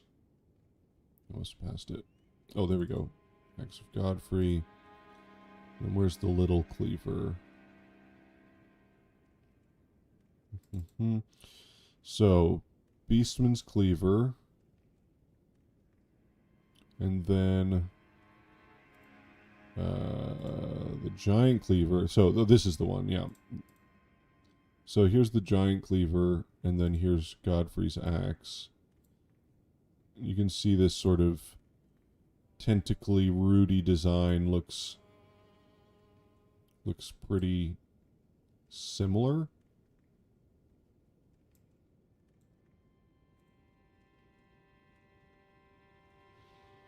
So it's not the same, but you know, that would be an interesting idea. We have Crucible Knights in Farum Azula. We also have Banished Knights in Farum Azula. The Crucible Knight, one of them, is fighting the Beastmen. So it's possible he fought, like, Horalu led a battle in Farum Azula.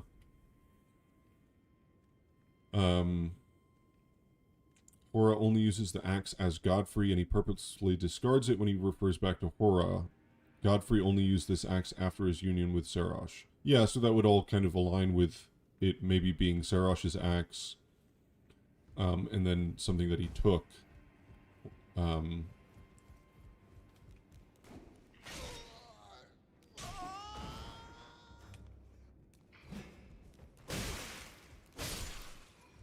Let's also grab the brick hammer, because that's got an interesting description.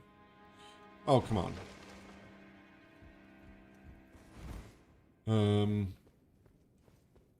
Yeah, I'm not totally sure of the timeline or the factions. I mean, one thing to consider is we now know that Placidusax was Elden, or was said to be Elden Lord in the age before the Erd Tree. Then we had Bale, who was born sort of messed up, kind of a Seath situation. And because of this rebellion, Placidusax decided to basically enlist humans to kill the drakes and consume their hearts.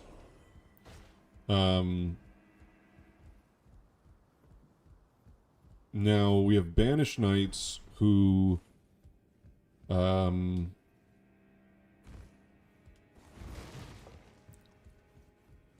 banished knights have a lion crest, and some of them use Dragon Communion. There's a Dragon Communion seal, which you can get from one in the Fringefolk hero's grave. They'll breathe fire. They don't actually transform. I don't think any of them transform. But they seem to be related to Dragon Communion. I think also some of them are coded as dragon in terms of resistances and weaknesses. So if you use like Dragon Wound Grease, it'll do extra damage. And I believe that only applies to the ones who do like the fire breathing, who have the headscarf instead of these ones. So one thought I had is maybe they are actually draconians,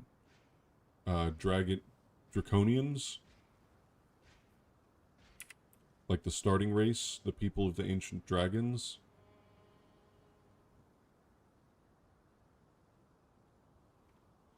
And these guys and the exile soldiers do have darker skin, sort of grayish, dark gray skin, so that might be a thing. Then you have the horn, which Edgar does not have. And actually, the ones with the shawl, with the red shawl, do not have the horn either, nor do they have the dragon crest. Although, that could just be to make it easier for the shawl to kind of flop around. So that might not mean anything.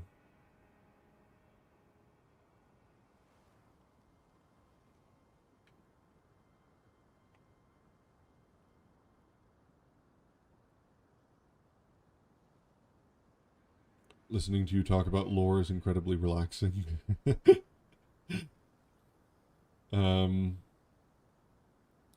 So again, lots of vines, and we've got basically vines or thorns, dragon, and lion imagery with them. Also, this sort of long thing of, I don't even know, is this meant to be just hair? Super long hair? I think connotes lion imagery, you know, long mane, kind of similar to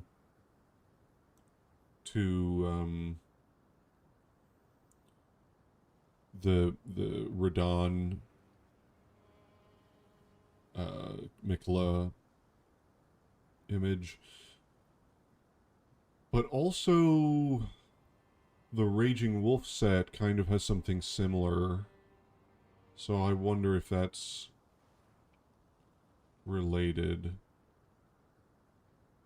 It is the same color as those gatekeeper lines for her. Right. Yeah, so the white hair, we have Godfrey white hair, we have Godric white hair, Morgott white hair, Crucible Lion white hair. So maybe this is a golden lineage thing. I mean, the odd thing is, if these guys were tarnished, shouldn't they have been banished with the rest of the tarnished? Which is why I kind of want to go towards them being draconian. Because maybe that's just a different situation.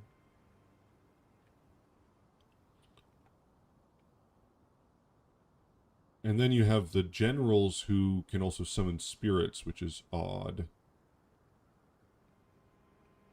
It's also odd that they don't seem to have any hawk imagery. So that's kind of interesting because it's so strange that the lion should be associated with the storm, but not the hawk. All the bird stuff that we see, well, the storm hawks are associated with the storm, but all the bird stuff that we see in the DLC with regards to the, you know, the Crucible and the Hornsent and all this stuff, the birds aren't really associated with the storm at all. We do get Stormhawks in Farum Azula, though, along with Banished Knights. Or at least near them. They're not together, I don't think.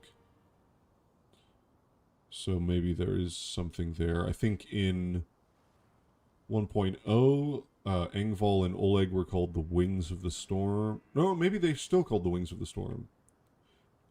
I think it mentioned the Storm Lord in 1.0. Maybe that was it. So we'll find them at some point. The Lion Guardians also have horns? Yes. And they're found in several places. They're found in Castle Redmane.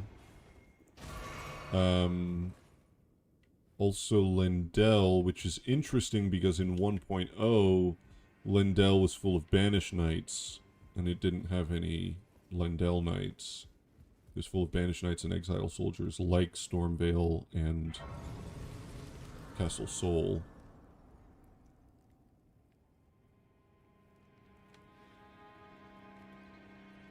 How does Sarosh being the Stormlord fit together with the Stormhawk King? Was the hawk the bird tamed by Ornis, and then Sarosh was just a different Stormlord?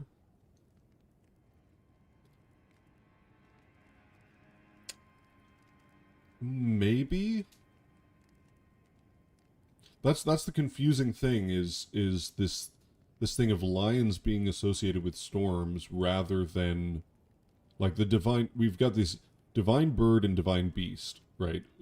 This stuff from the DLC, and we know that Ornis was the first of the Horned Warriors, so the divine bird was tamed first, and then you had the divine beast warriors, and then just the regular Horned Warriors. So there's like a progression there. But it's odd that the storm should be associated with the beasts rather than the birds. The birds are associated with, I don't know, feathers and flying, which obviously there's a connection. So one possibility is like maybe Ornis was the Lord of Stormvale, and he had some sort of divine, I don't know, some divine mandate from Placidusax, from the ancient dragons, because he had conquered, because he had tamed the divine bird. And the divine bird and beast, I think, are called messengers of the heavens, right? So from higher sphere delivered. So you can imagine birds and beasts.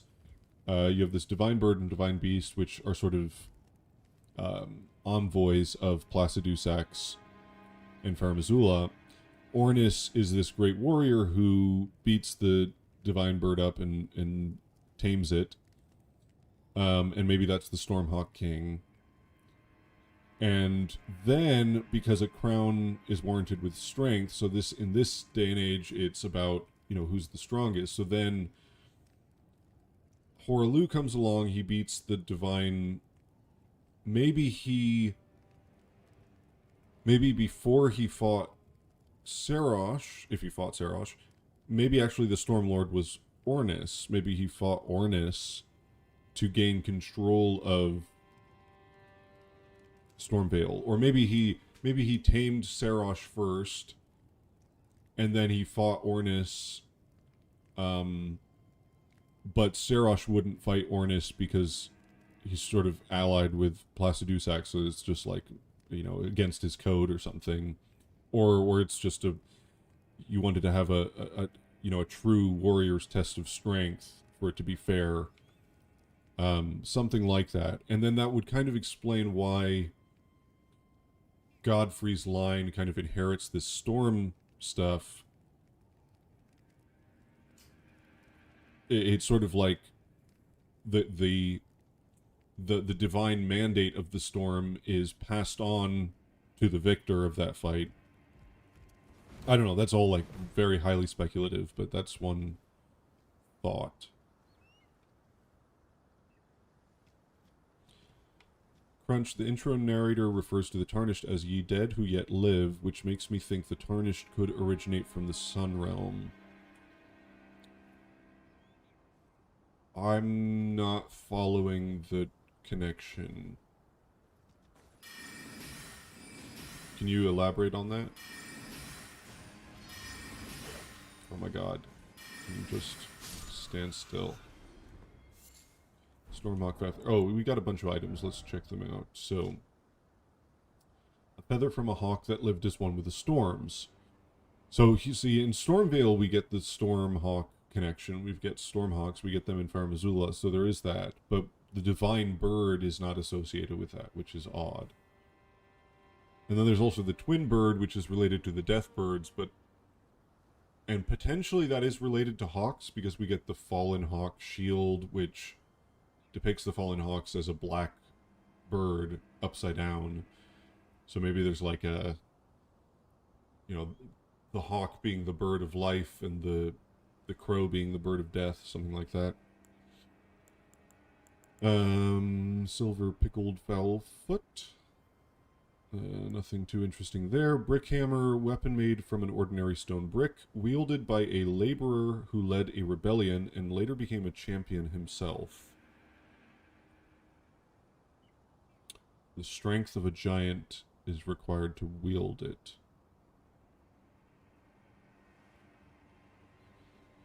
So that would imply this was really early on when Stormvale was first built.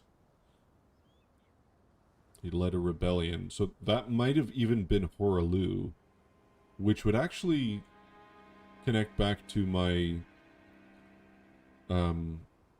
my theory that he is descended from giants and that all the Highland people are descended from giants. That would kind of fit with the idea of Ornis being the Lord of Stormvale, and then Horalu kind of fighting him and taking that title. The only thing that's kind of odd there is it's a hammer. And why would he be a laborer if he was a Highland warrior? So there's also Radigan, who wields a hammer, and he is a champion.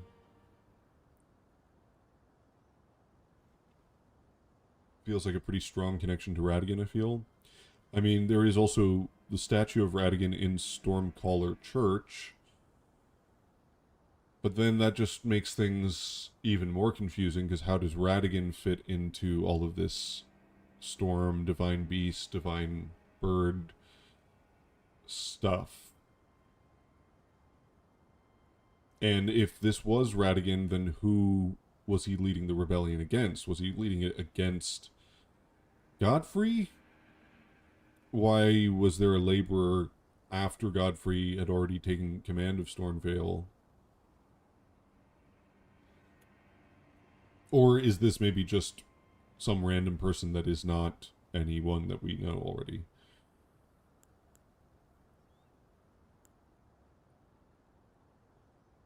It is said that a blind swordsman was the originator of this technique, the art of allowing one's opponent to strike so as to leave them vulnerable to a well-timed reply.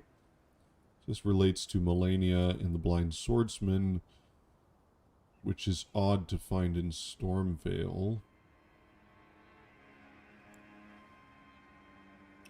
So, Banished Knight armor.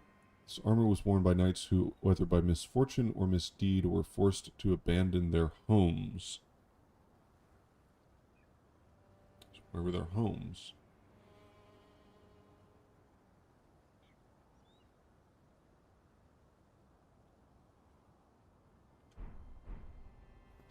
Paramazula? Was that their homes? Eucade? If the exile soldiers... I mean, also, are the exile soldiers even the same faction as the Banished Knights? I mean, obviously they're all exiled and they seem to occupy many of the same places. I don't think there are any exile soldiers in Faramazula? Actually, that's an interesting question.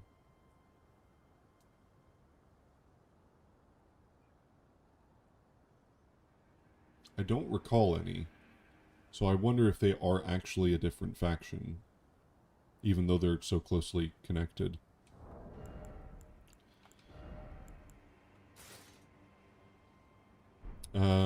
What you described can be looked at in terms of evolution. The dragons are the common ancestor. The mantle is passed to the divine beasts, which Godfrey defeats. Yeah. Well, that is... I mentioned that on the previous stream, this idea of, like, dragons are basically a combo kind of creature. You can think of them as being a combination of, like, beasts, birds, and maybe snakes. And so the idea of separating that all out, and maybe that's where that comes from.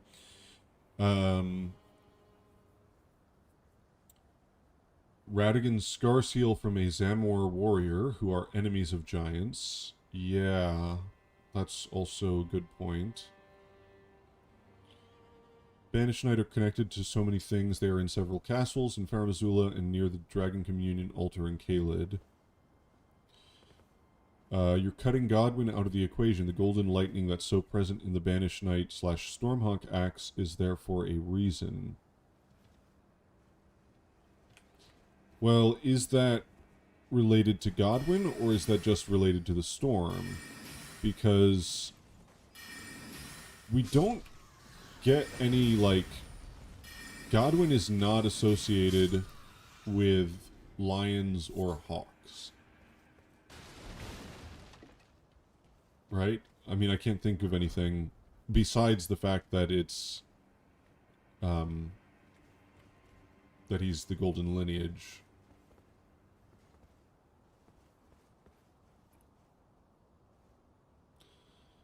So I don't know, I mean, we know with the DLC at least that the storm has these characteristics of frost and lightning, so to me that seems more...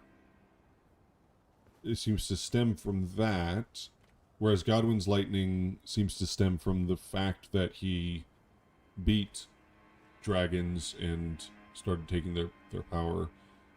Maybe it was something he learned how to do beforehand, I don't know. But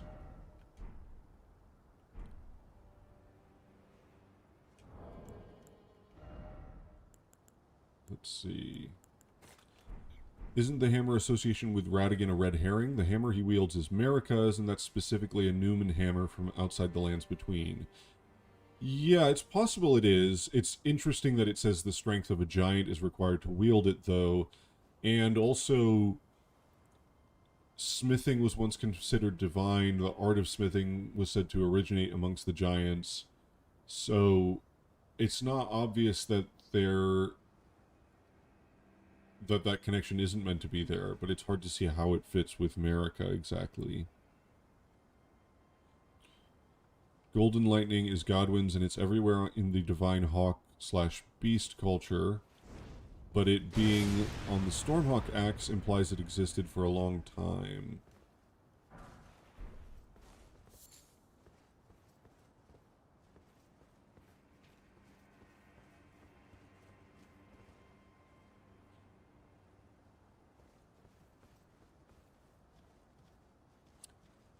Well,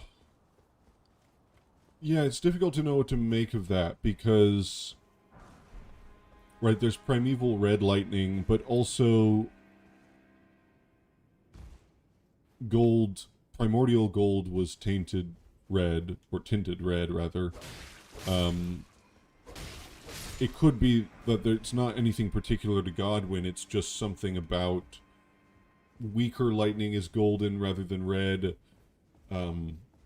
It could be just that as time went on, lightning became gold instead of red, but the ancient dragons still have red lightning because of the storm outside of time.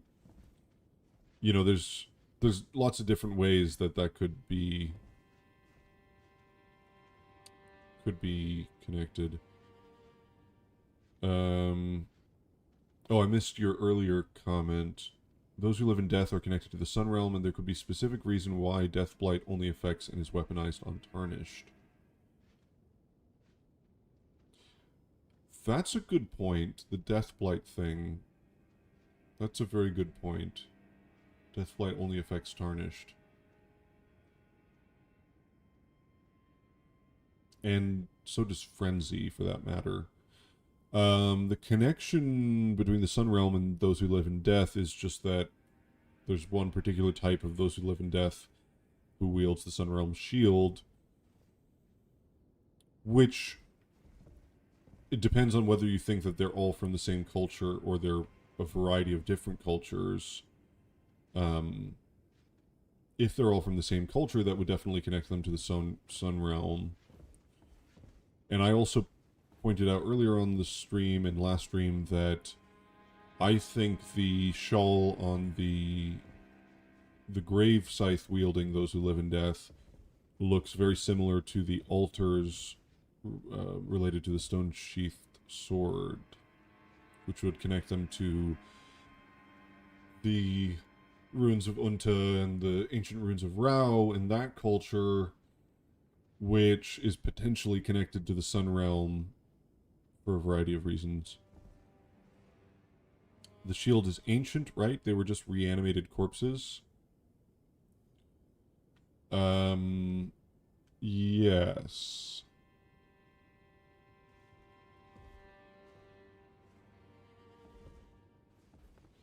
Let's take a look at this guy again. So this is the same statue as in Round Table Hold, although we don't have the gold painted flower. And maybe the root pattern might be slightly different. And then this is the more elaborate one. Lots of buds coming out.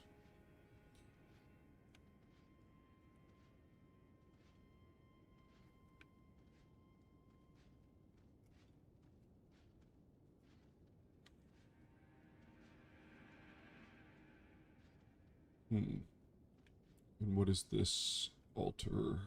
Got a lion. I don't know if there's much to make of this sigil. So let's talk to Rogier. Ah, nice to meet you. The pleasure's mine. Roger is the name. A sorcerer, as you might have guessed. I'm looking for a little something here in the castle. When I'm not hot-footing it from the troops, that is. But enough about me. What are you doing here in Stormvale Castle? This place is bristling with tarnished hunters, you know. They sacrifice our kind for grafting. Not exactly a place I'd stroll into without a purpose in mind. I see. Here to challenge Godric and lay your hands upon a great rune, are you? You can see it then, I take it. The guidance of grace. Well, enjoy it while you can. I'm tarnished, like you. But unlike you, I've seen neither hide nor hair of this guidance for the longest time. Still, I won't forget how it felt when I first came here, to the lands between. I'm privy to a few magical battle arts. Would you care to learn one? As a fellow Tarnished, once guided by grace, I'd love to help you out, if it please.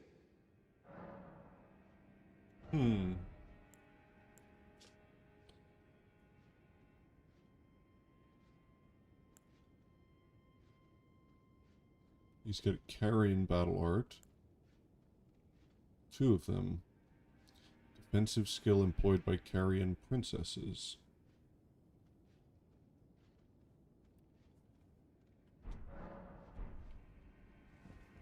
Let's take a look at him. Blue feather in his cap. He's got green eyes, which is interesting. They're actually a bit more sort of muddy green than Roderica's eyes.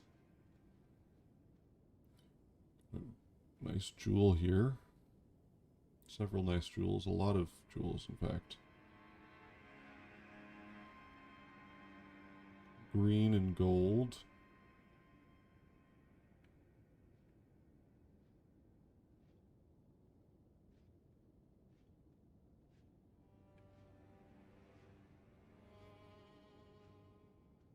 Is Roger a princess?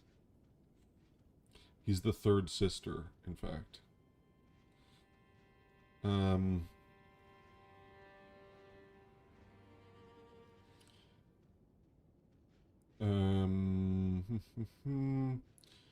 There was a question about the Gelmir icon, which I missed earlier, and I don't think it's seen anywhere else. It is an odd icon. There's the Distinguished Great Shield, which I think might have had it, but it was actually changed. The actual sigil on the Distinguished Great Shield. Sort of an elaborate sword, I think. I believe there's golden lightning in the storm of Plaki's arena. Red lightning is only seen associated with the dragons. Yes, I think like the actual lightning strikes that are happening in Plaki's arena is golden, I think.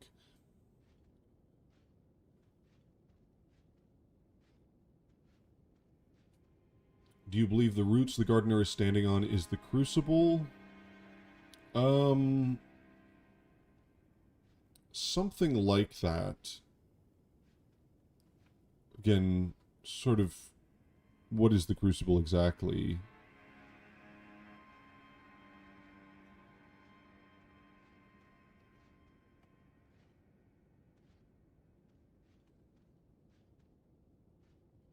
Primordial form of the Erd tree seems pretty explicit to me. I don't know what the crucible could be, if not what is represented in the gardener statue. Also, Celeria's spear takes a similar form and is supposed to also represent the form of the crucible. Similar is maybe pushing it a little bit. I mean, it's like roots going upwards, I suppose, or branches going upwards, so yeah, similar, vaguely similar. I don't know if I've ever been able to identify this type of bud, but I think probably the closest match is certain things relating to the scarlet rot and the Aeonian flowers, which now is much more directly related to the crucible in terms of the Miranda flowers and the aspects of the crucible bloom.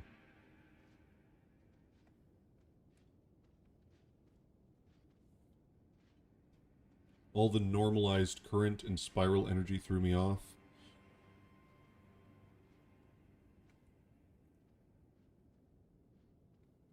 Yeah. I mean, it's a sort of... It's an odd thing. Like, what exactly is the crucible? They also make it sound like there could be more than one crucible in some item descriptions. Right, because there's the mother of crucibles, plural, which grew on the giants long ago. There was also the cut item Miranda's Prayer, which talked about the flower crucible.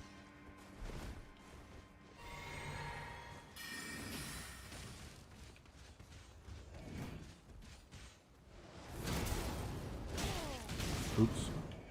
Oh, this is not going to go well. Bro.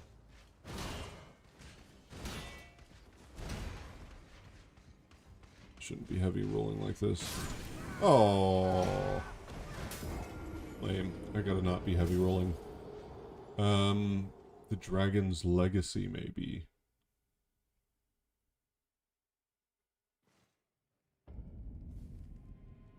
The Dragon's Legacy.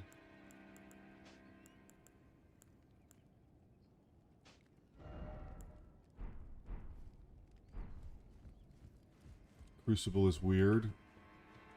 Yeah.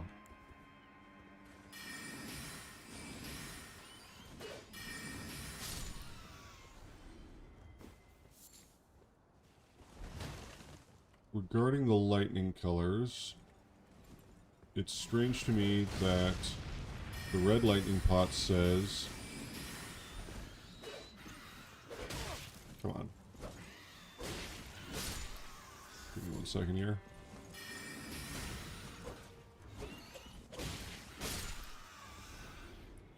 It's strange to me that the red lightning pot says the ancient dragons who betrayed their lord to side with a tyrant were known for wielding branching red lightning.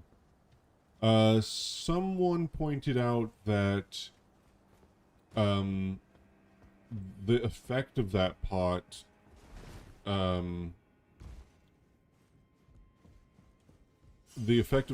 it sort of spreads to other enemies. So I think it's not necessarily referring to just like any old red lightning like you see of the ancient dragons. It's specifically this weird effect that spreads out to other enemies.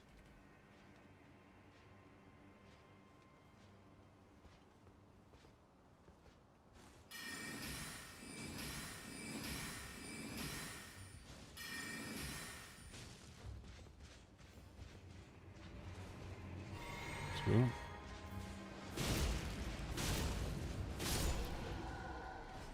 Use the storm to defeat the storm. Hey, stop.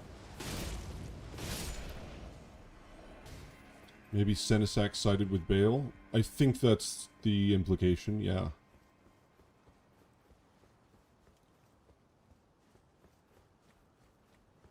Bale also is interesting because he has specifically flame lightning. And that's... Some of the drakes in the peak are also... They have this different color. It's just almost... maybe this is just too schizophrenic, but it almost reminds me of the Flame of Frenzy.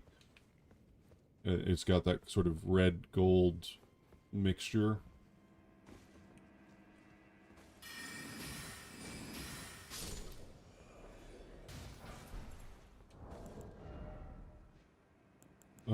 Did we pick up anything interesting? Warhawk's Talon. I do really like this weapon. Maybe I'll use that. What do I need?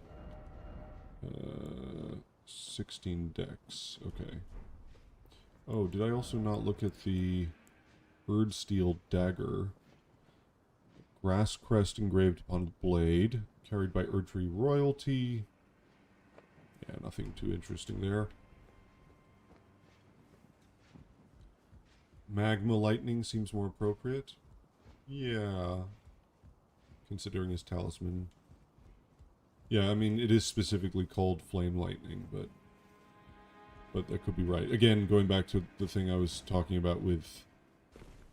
You have the fire of the earth, the dark, evil fire of the earth, like the Balrog, versus the good, divine fire of the heaven.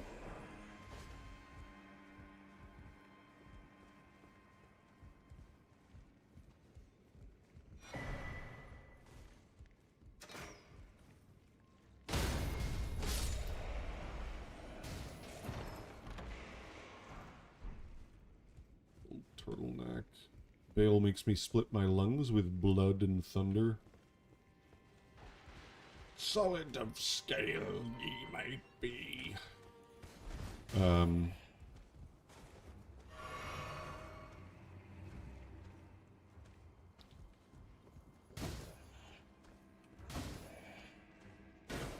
Oh, so these guys have just the regular spear. I wanted to see what the sword sword they wield. What is the sword here? Oh, exile armor, nice. What is this sword?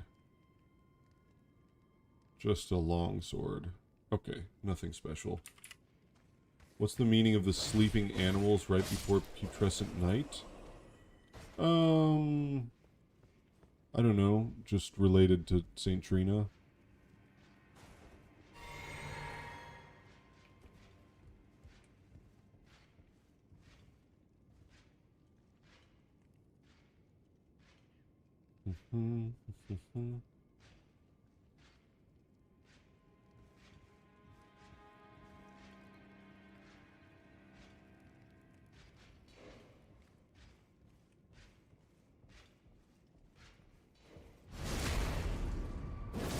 The sleepy fumes from below.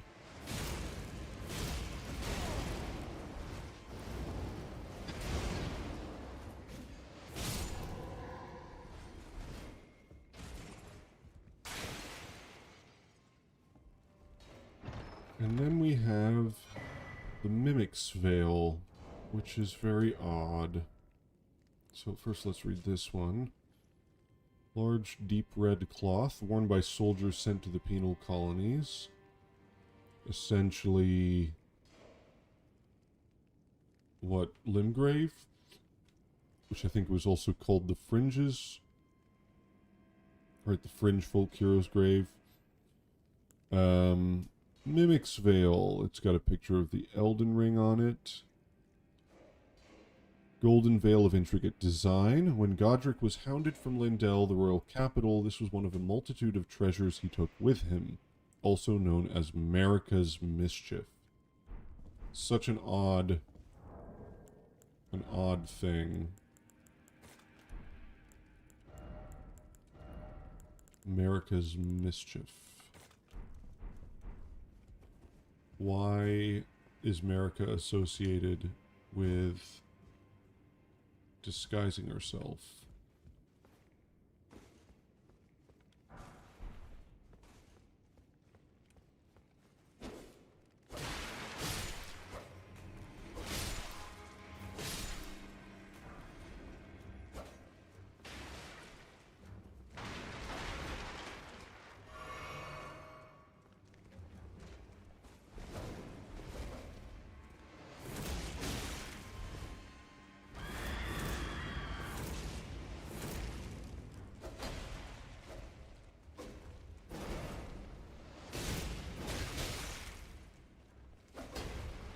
Oh, I should look at this grafted scion, shouldn't I? Let's get him into the light first.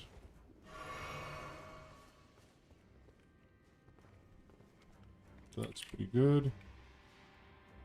Actually, we could go better.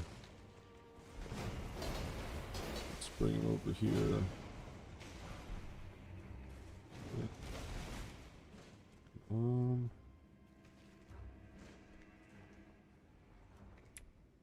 So, a lot of interesting things going on here.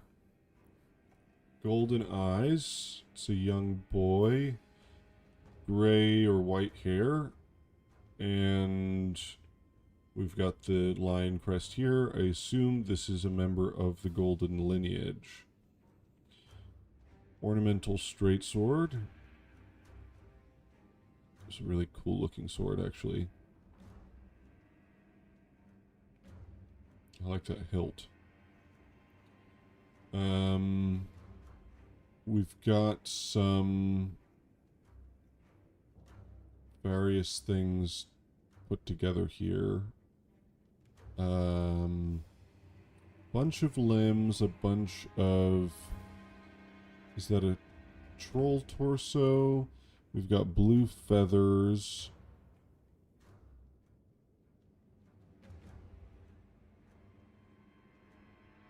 Oh, it's really disgusting. There is a wing here, which looks like... What, a rooster? Is that a peacock wing? We've got peacock feathered designs on the cloak here. Also swirly patterns. Well, they're just generic rooty swirly things.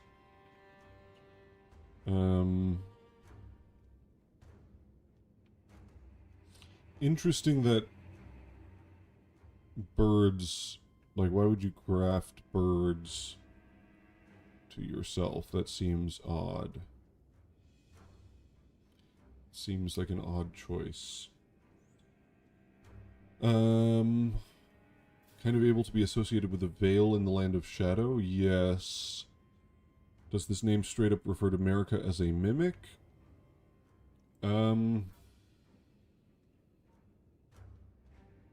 That's certainly one way to read it. I mean, whether that is the intended or not.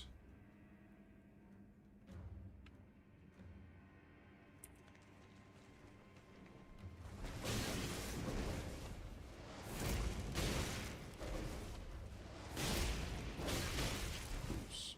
Okay, let's...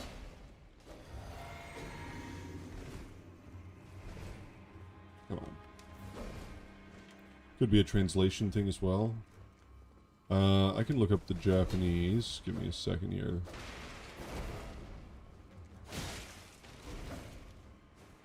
I don't have any more.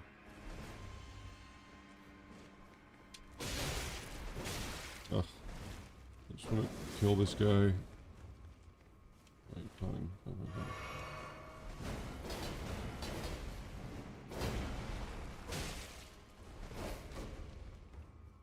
Come on, come on, come on. Do your move.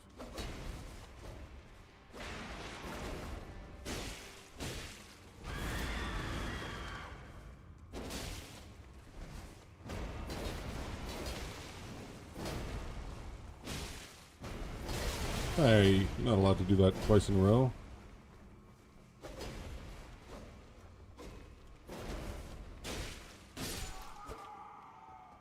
Okay. Let's grab this. Let's take a look at this picture. Godfrey with the broken axe. And Sarash standing in water, which is interesting.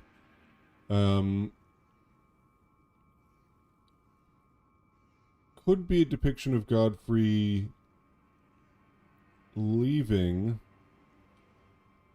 I almost feel like this is a depiction of Godfrey returning from the Long March, even though he hasn't yet. It's a depiction of when he will come back, because there's this sort of prophecy that he will return. Maybe he has the wing to try and get the Stormhawk King to accept his sons as legitimate or something. That's a thought. I don't know if I buy that. What was I looking up? The translation? Oh, Mimic Veil.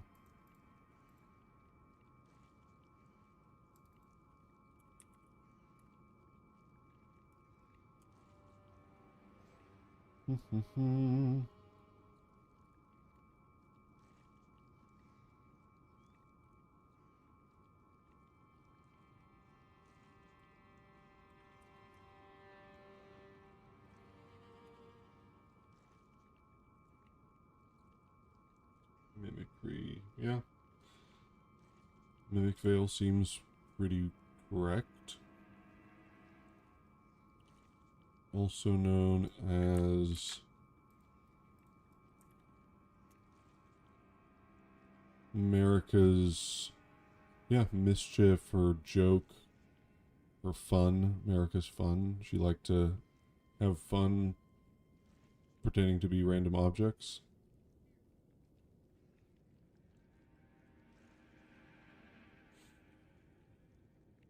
Axe was broken during the Long March. Was it during the Long March? Was that what was said? Fought as leader of the Tarnished during the Long March. Right, but the Long March... what is the Long March exactly? Is that leaving the Lands Between, or is it...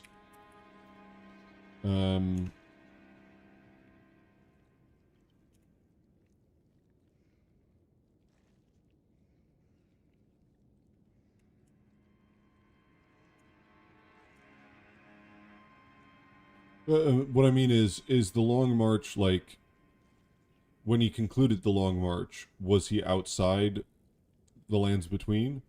Or did he march, like, to... Because we have, like, the Third Church of America and then the Church of Pilgrimage, so maybe the Pilgrimage Church is actually...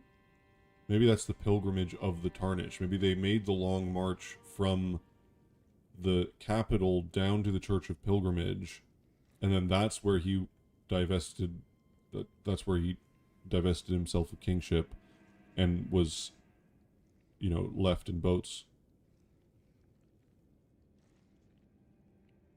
Well, I mean, I know he went outside, but what I'm saying is that the Long March itself might not have ended with the... It might have been the preamble to his actual banishment from the lands between. In other words, all right, Godfrey, you're going to be banished outside, so we're going to all go down to the Weeping Peninsula, and that's where you're going to leave, sort of like the elves leaving from the Grey Haven. So the Long March is him and his people going all the way down to the Weeping Peninsula. It kind of makes a lot of sense, actually. That would explain why, like, there's all these, the fringes, the exile soldiers and all these things, if those were other Godfrey soldiers. It's a thought, at least. What kind of lightning do the wisps in Shifra, Consecrated Snowfield, and Cerulean Coast use, and what the heck are they? Mad Luigi did a video on them. I think he theorized that they are actually the fairies. Like the Blue Fairy.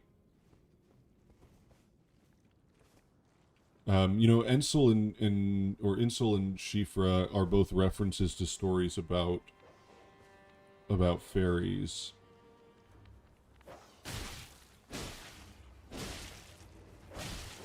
Oh, and I do want to do High Road Cave, so we will get that. We will get that item to read. Let's just grab this for now. Chrysalid's Memento. Grab all this stuff. Lump of flesh. It's a pile of bodies, so Godric's gathering all these tarnished and stacking them up here. Let's get this first. And we can start to read. Chrysalid's Memento. Memento left by the Chrysalid sacrificed for grafting. A brooch wrapped in red velvet. Traces of blood are visible. Faintly visible spirits try to convey something, but their voices cannot be heard.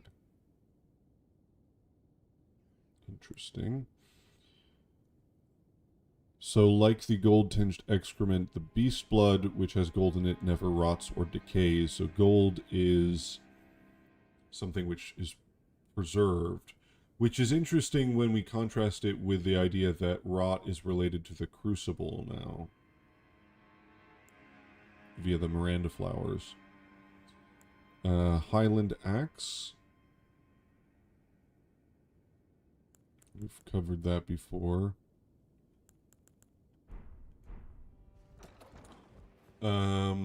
Dropping kingship after the Long March sounds like losing lordship after winning all conquests. Maybe that's what the march was. Well, I'm thinking of it as maybe literally a reference to the Church of Pilgrimage, that the pilgrimage was actually the tarnished making pilgrimage outside of the lands between.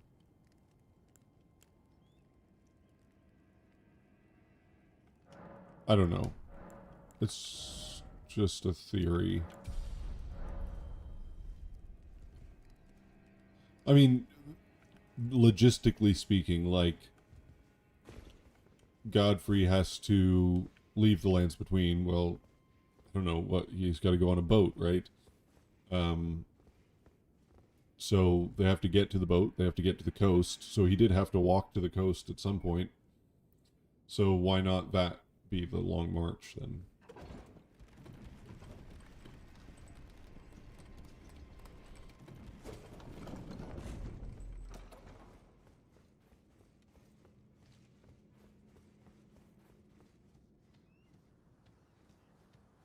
So we have a statue of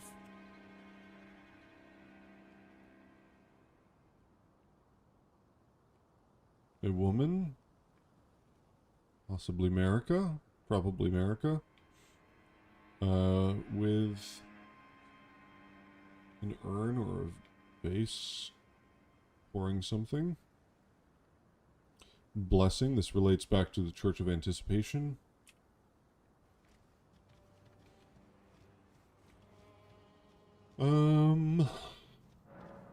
I'm starting to lose my focus a little bit, so I think I may end it pretty soon. Let's just go in here.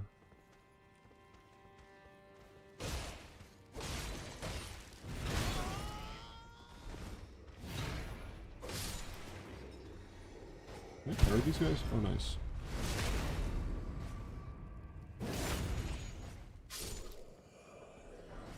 Ooh, we got the axe. Very nice. And we also get the Misericord. Isn't the... Oh, yeah, there's the Hawk Crest Wooden Shield.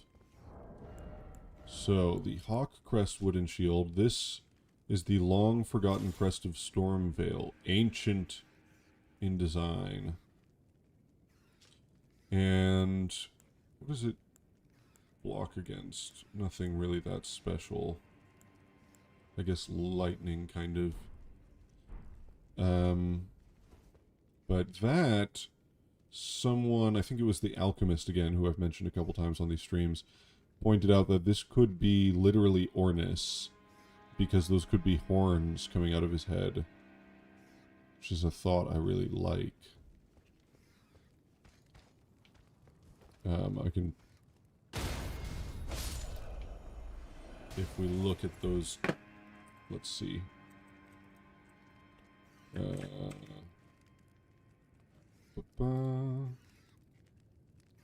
Icons. Armor. So let's find the... This... versus...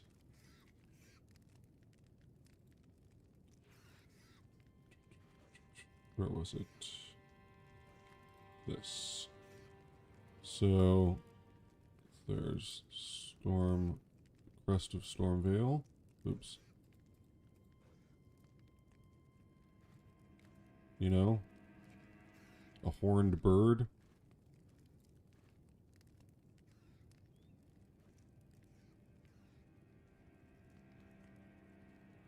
And if we even go to, let's see. Spirit Ashes. Ornis. So, could this be the Lord of Stormvale?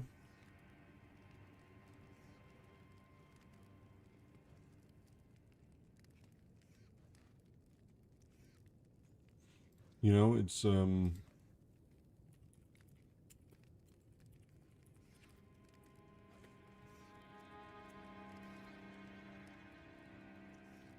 let's look up a video of it actually. So, Divine Bird Warrior,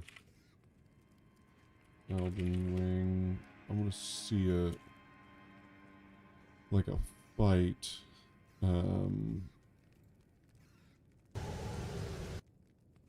Where he does the wing move.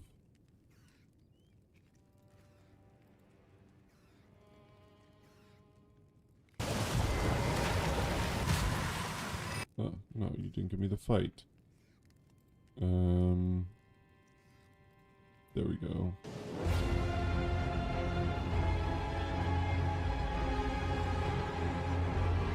Oh, he's got braids. Oh, I'm definitely gonna have to look this guy over. And gray skin? That may be... Are they all draconian? So let's see him do the bird move.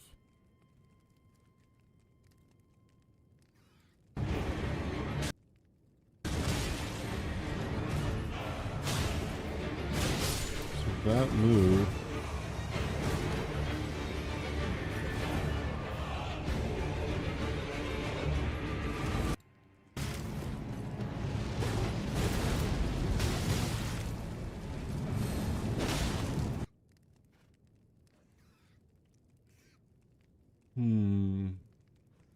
Hornsent and Omen commonly have gray skin.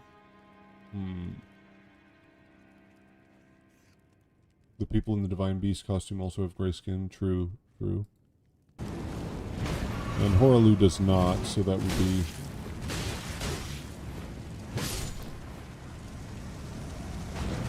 Get BTFO, Dung Eater. Just want a good picture of... Yeah, so that... The way it starts as this sort of gold and then becomes real, I would say that's pretty similar to how Sarosh sort of starts manifesting in the middle of Godfrey's fight. It's a little bit different, the effect, but similar kind of effect.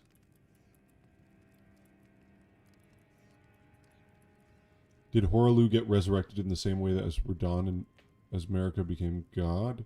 Radon had gray skin too, but not as promised consort.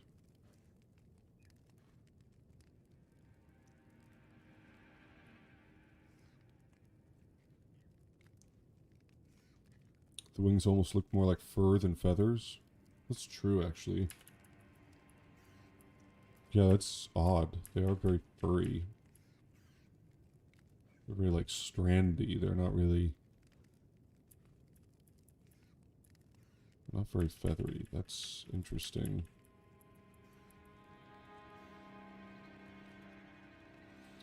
What is the divine bird feathers? What is that?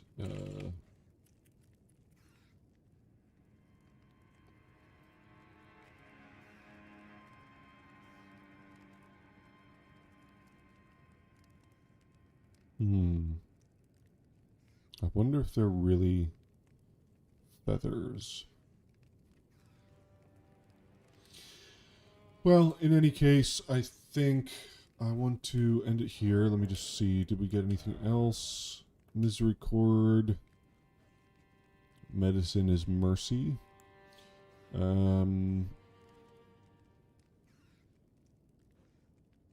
That's the same script as the Cypher Pata. Oh, next time we're in Round Table, I should fight Alberich. Crescent Moon. Yeah, the Crescent Moon of its name is said to have been spurred by nostalgia, which is interesting to connect the moon with, again, another faction here. Large shard of smithing stone drained of color. There's a whole bunch of things drained of color. We were talking about that in the Discord.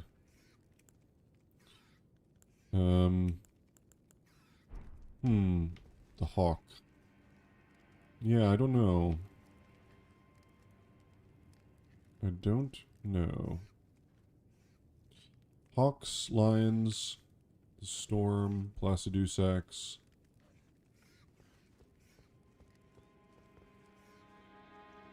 The Banished Knights, vines, the eclipse. I don't know. Alright, I think I'm going to leave it there. So we will continue through Stormvale next time.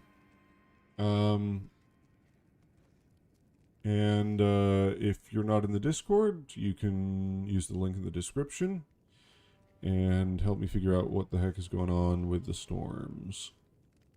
So, thanks for hopping in, and I will see you all next time.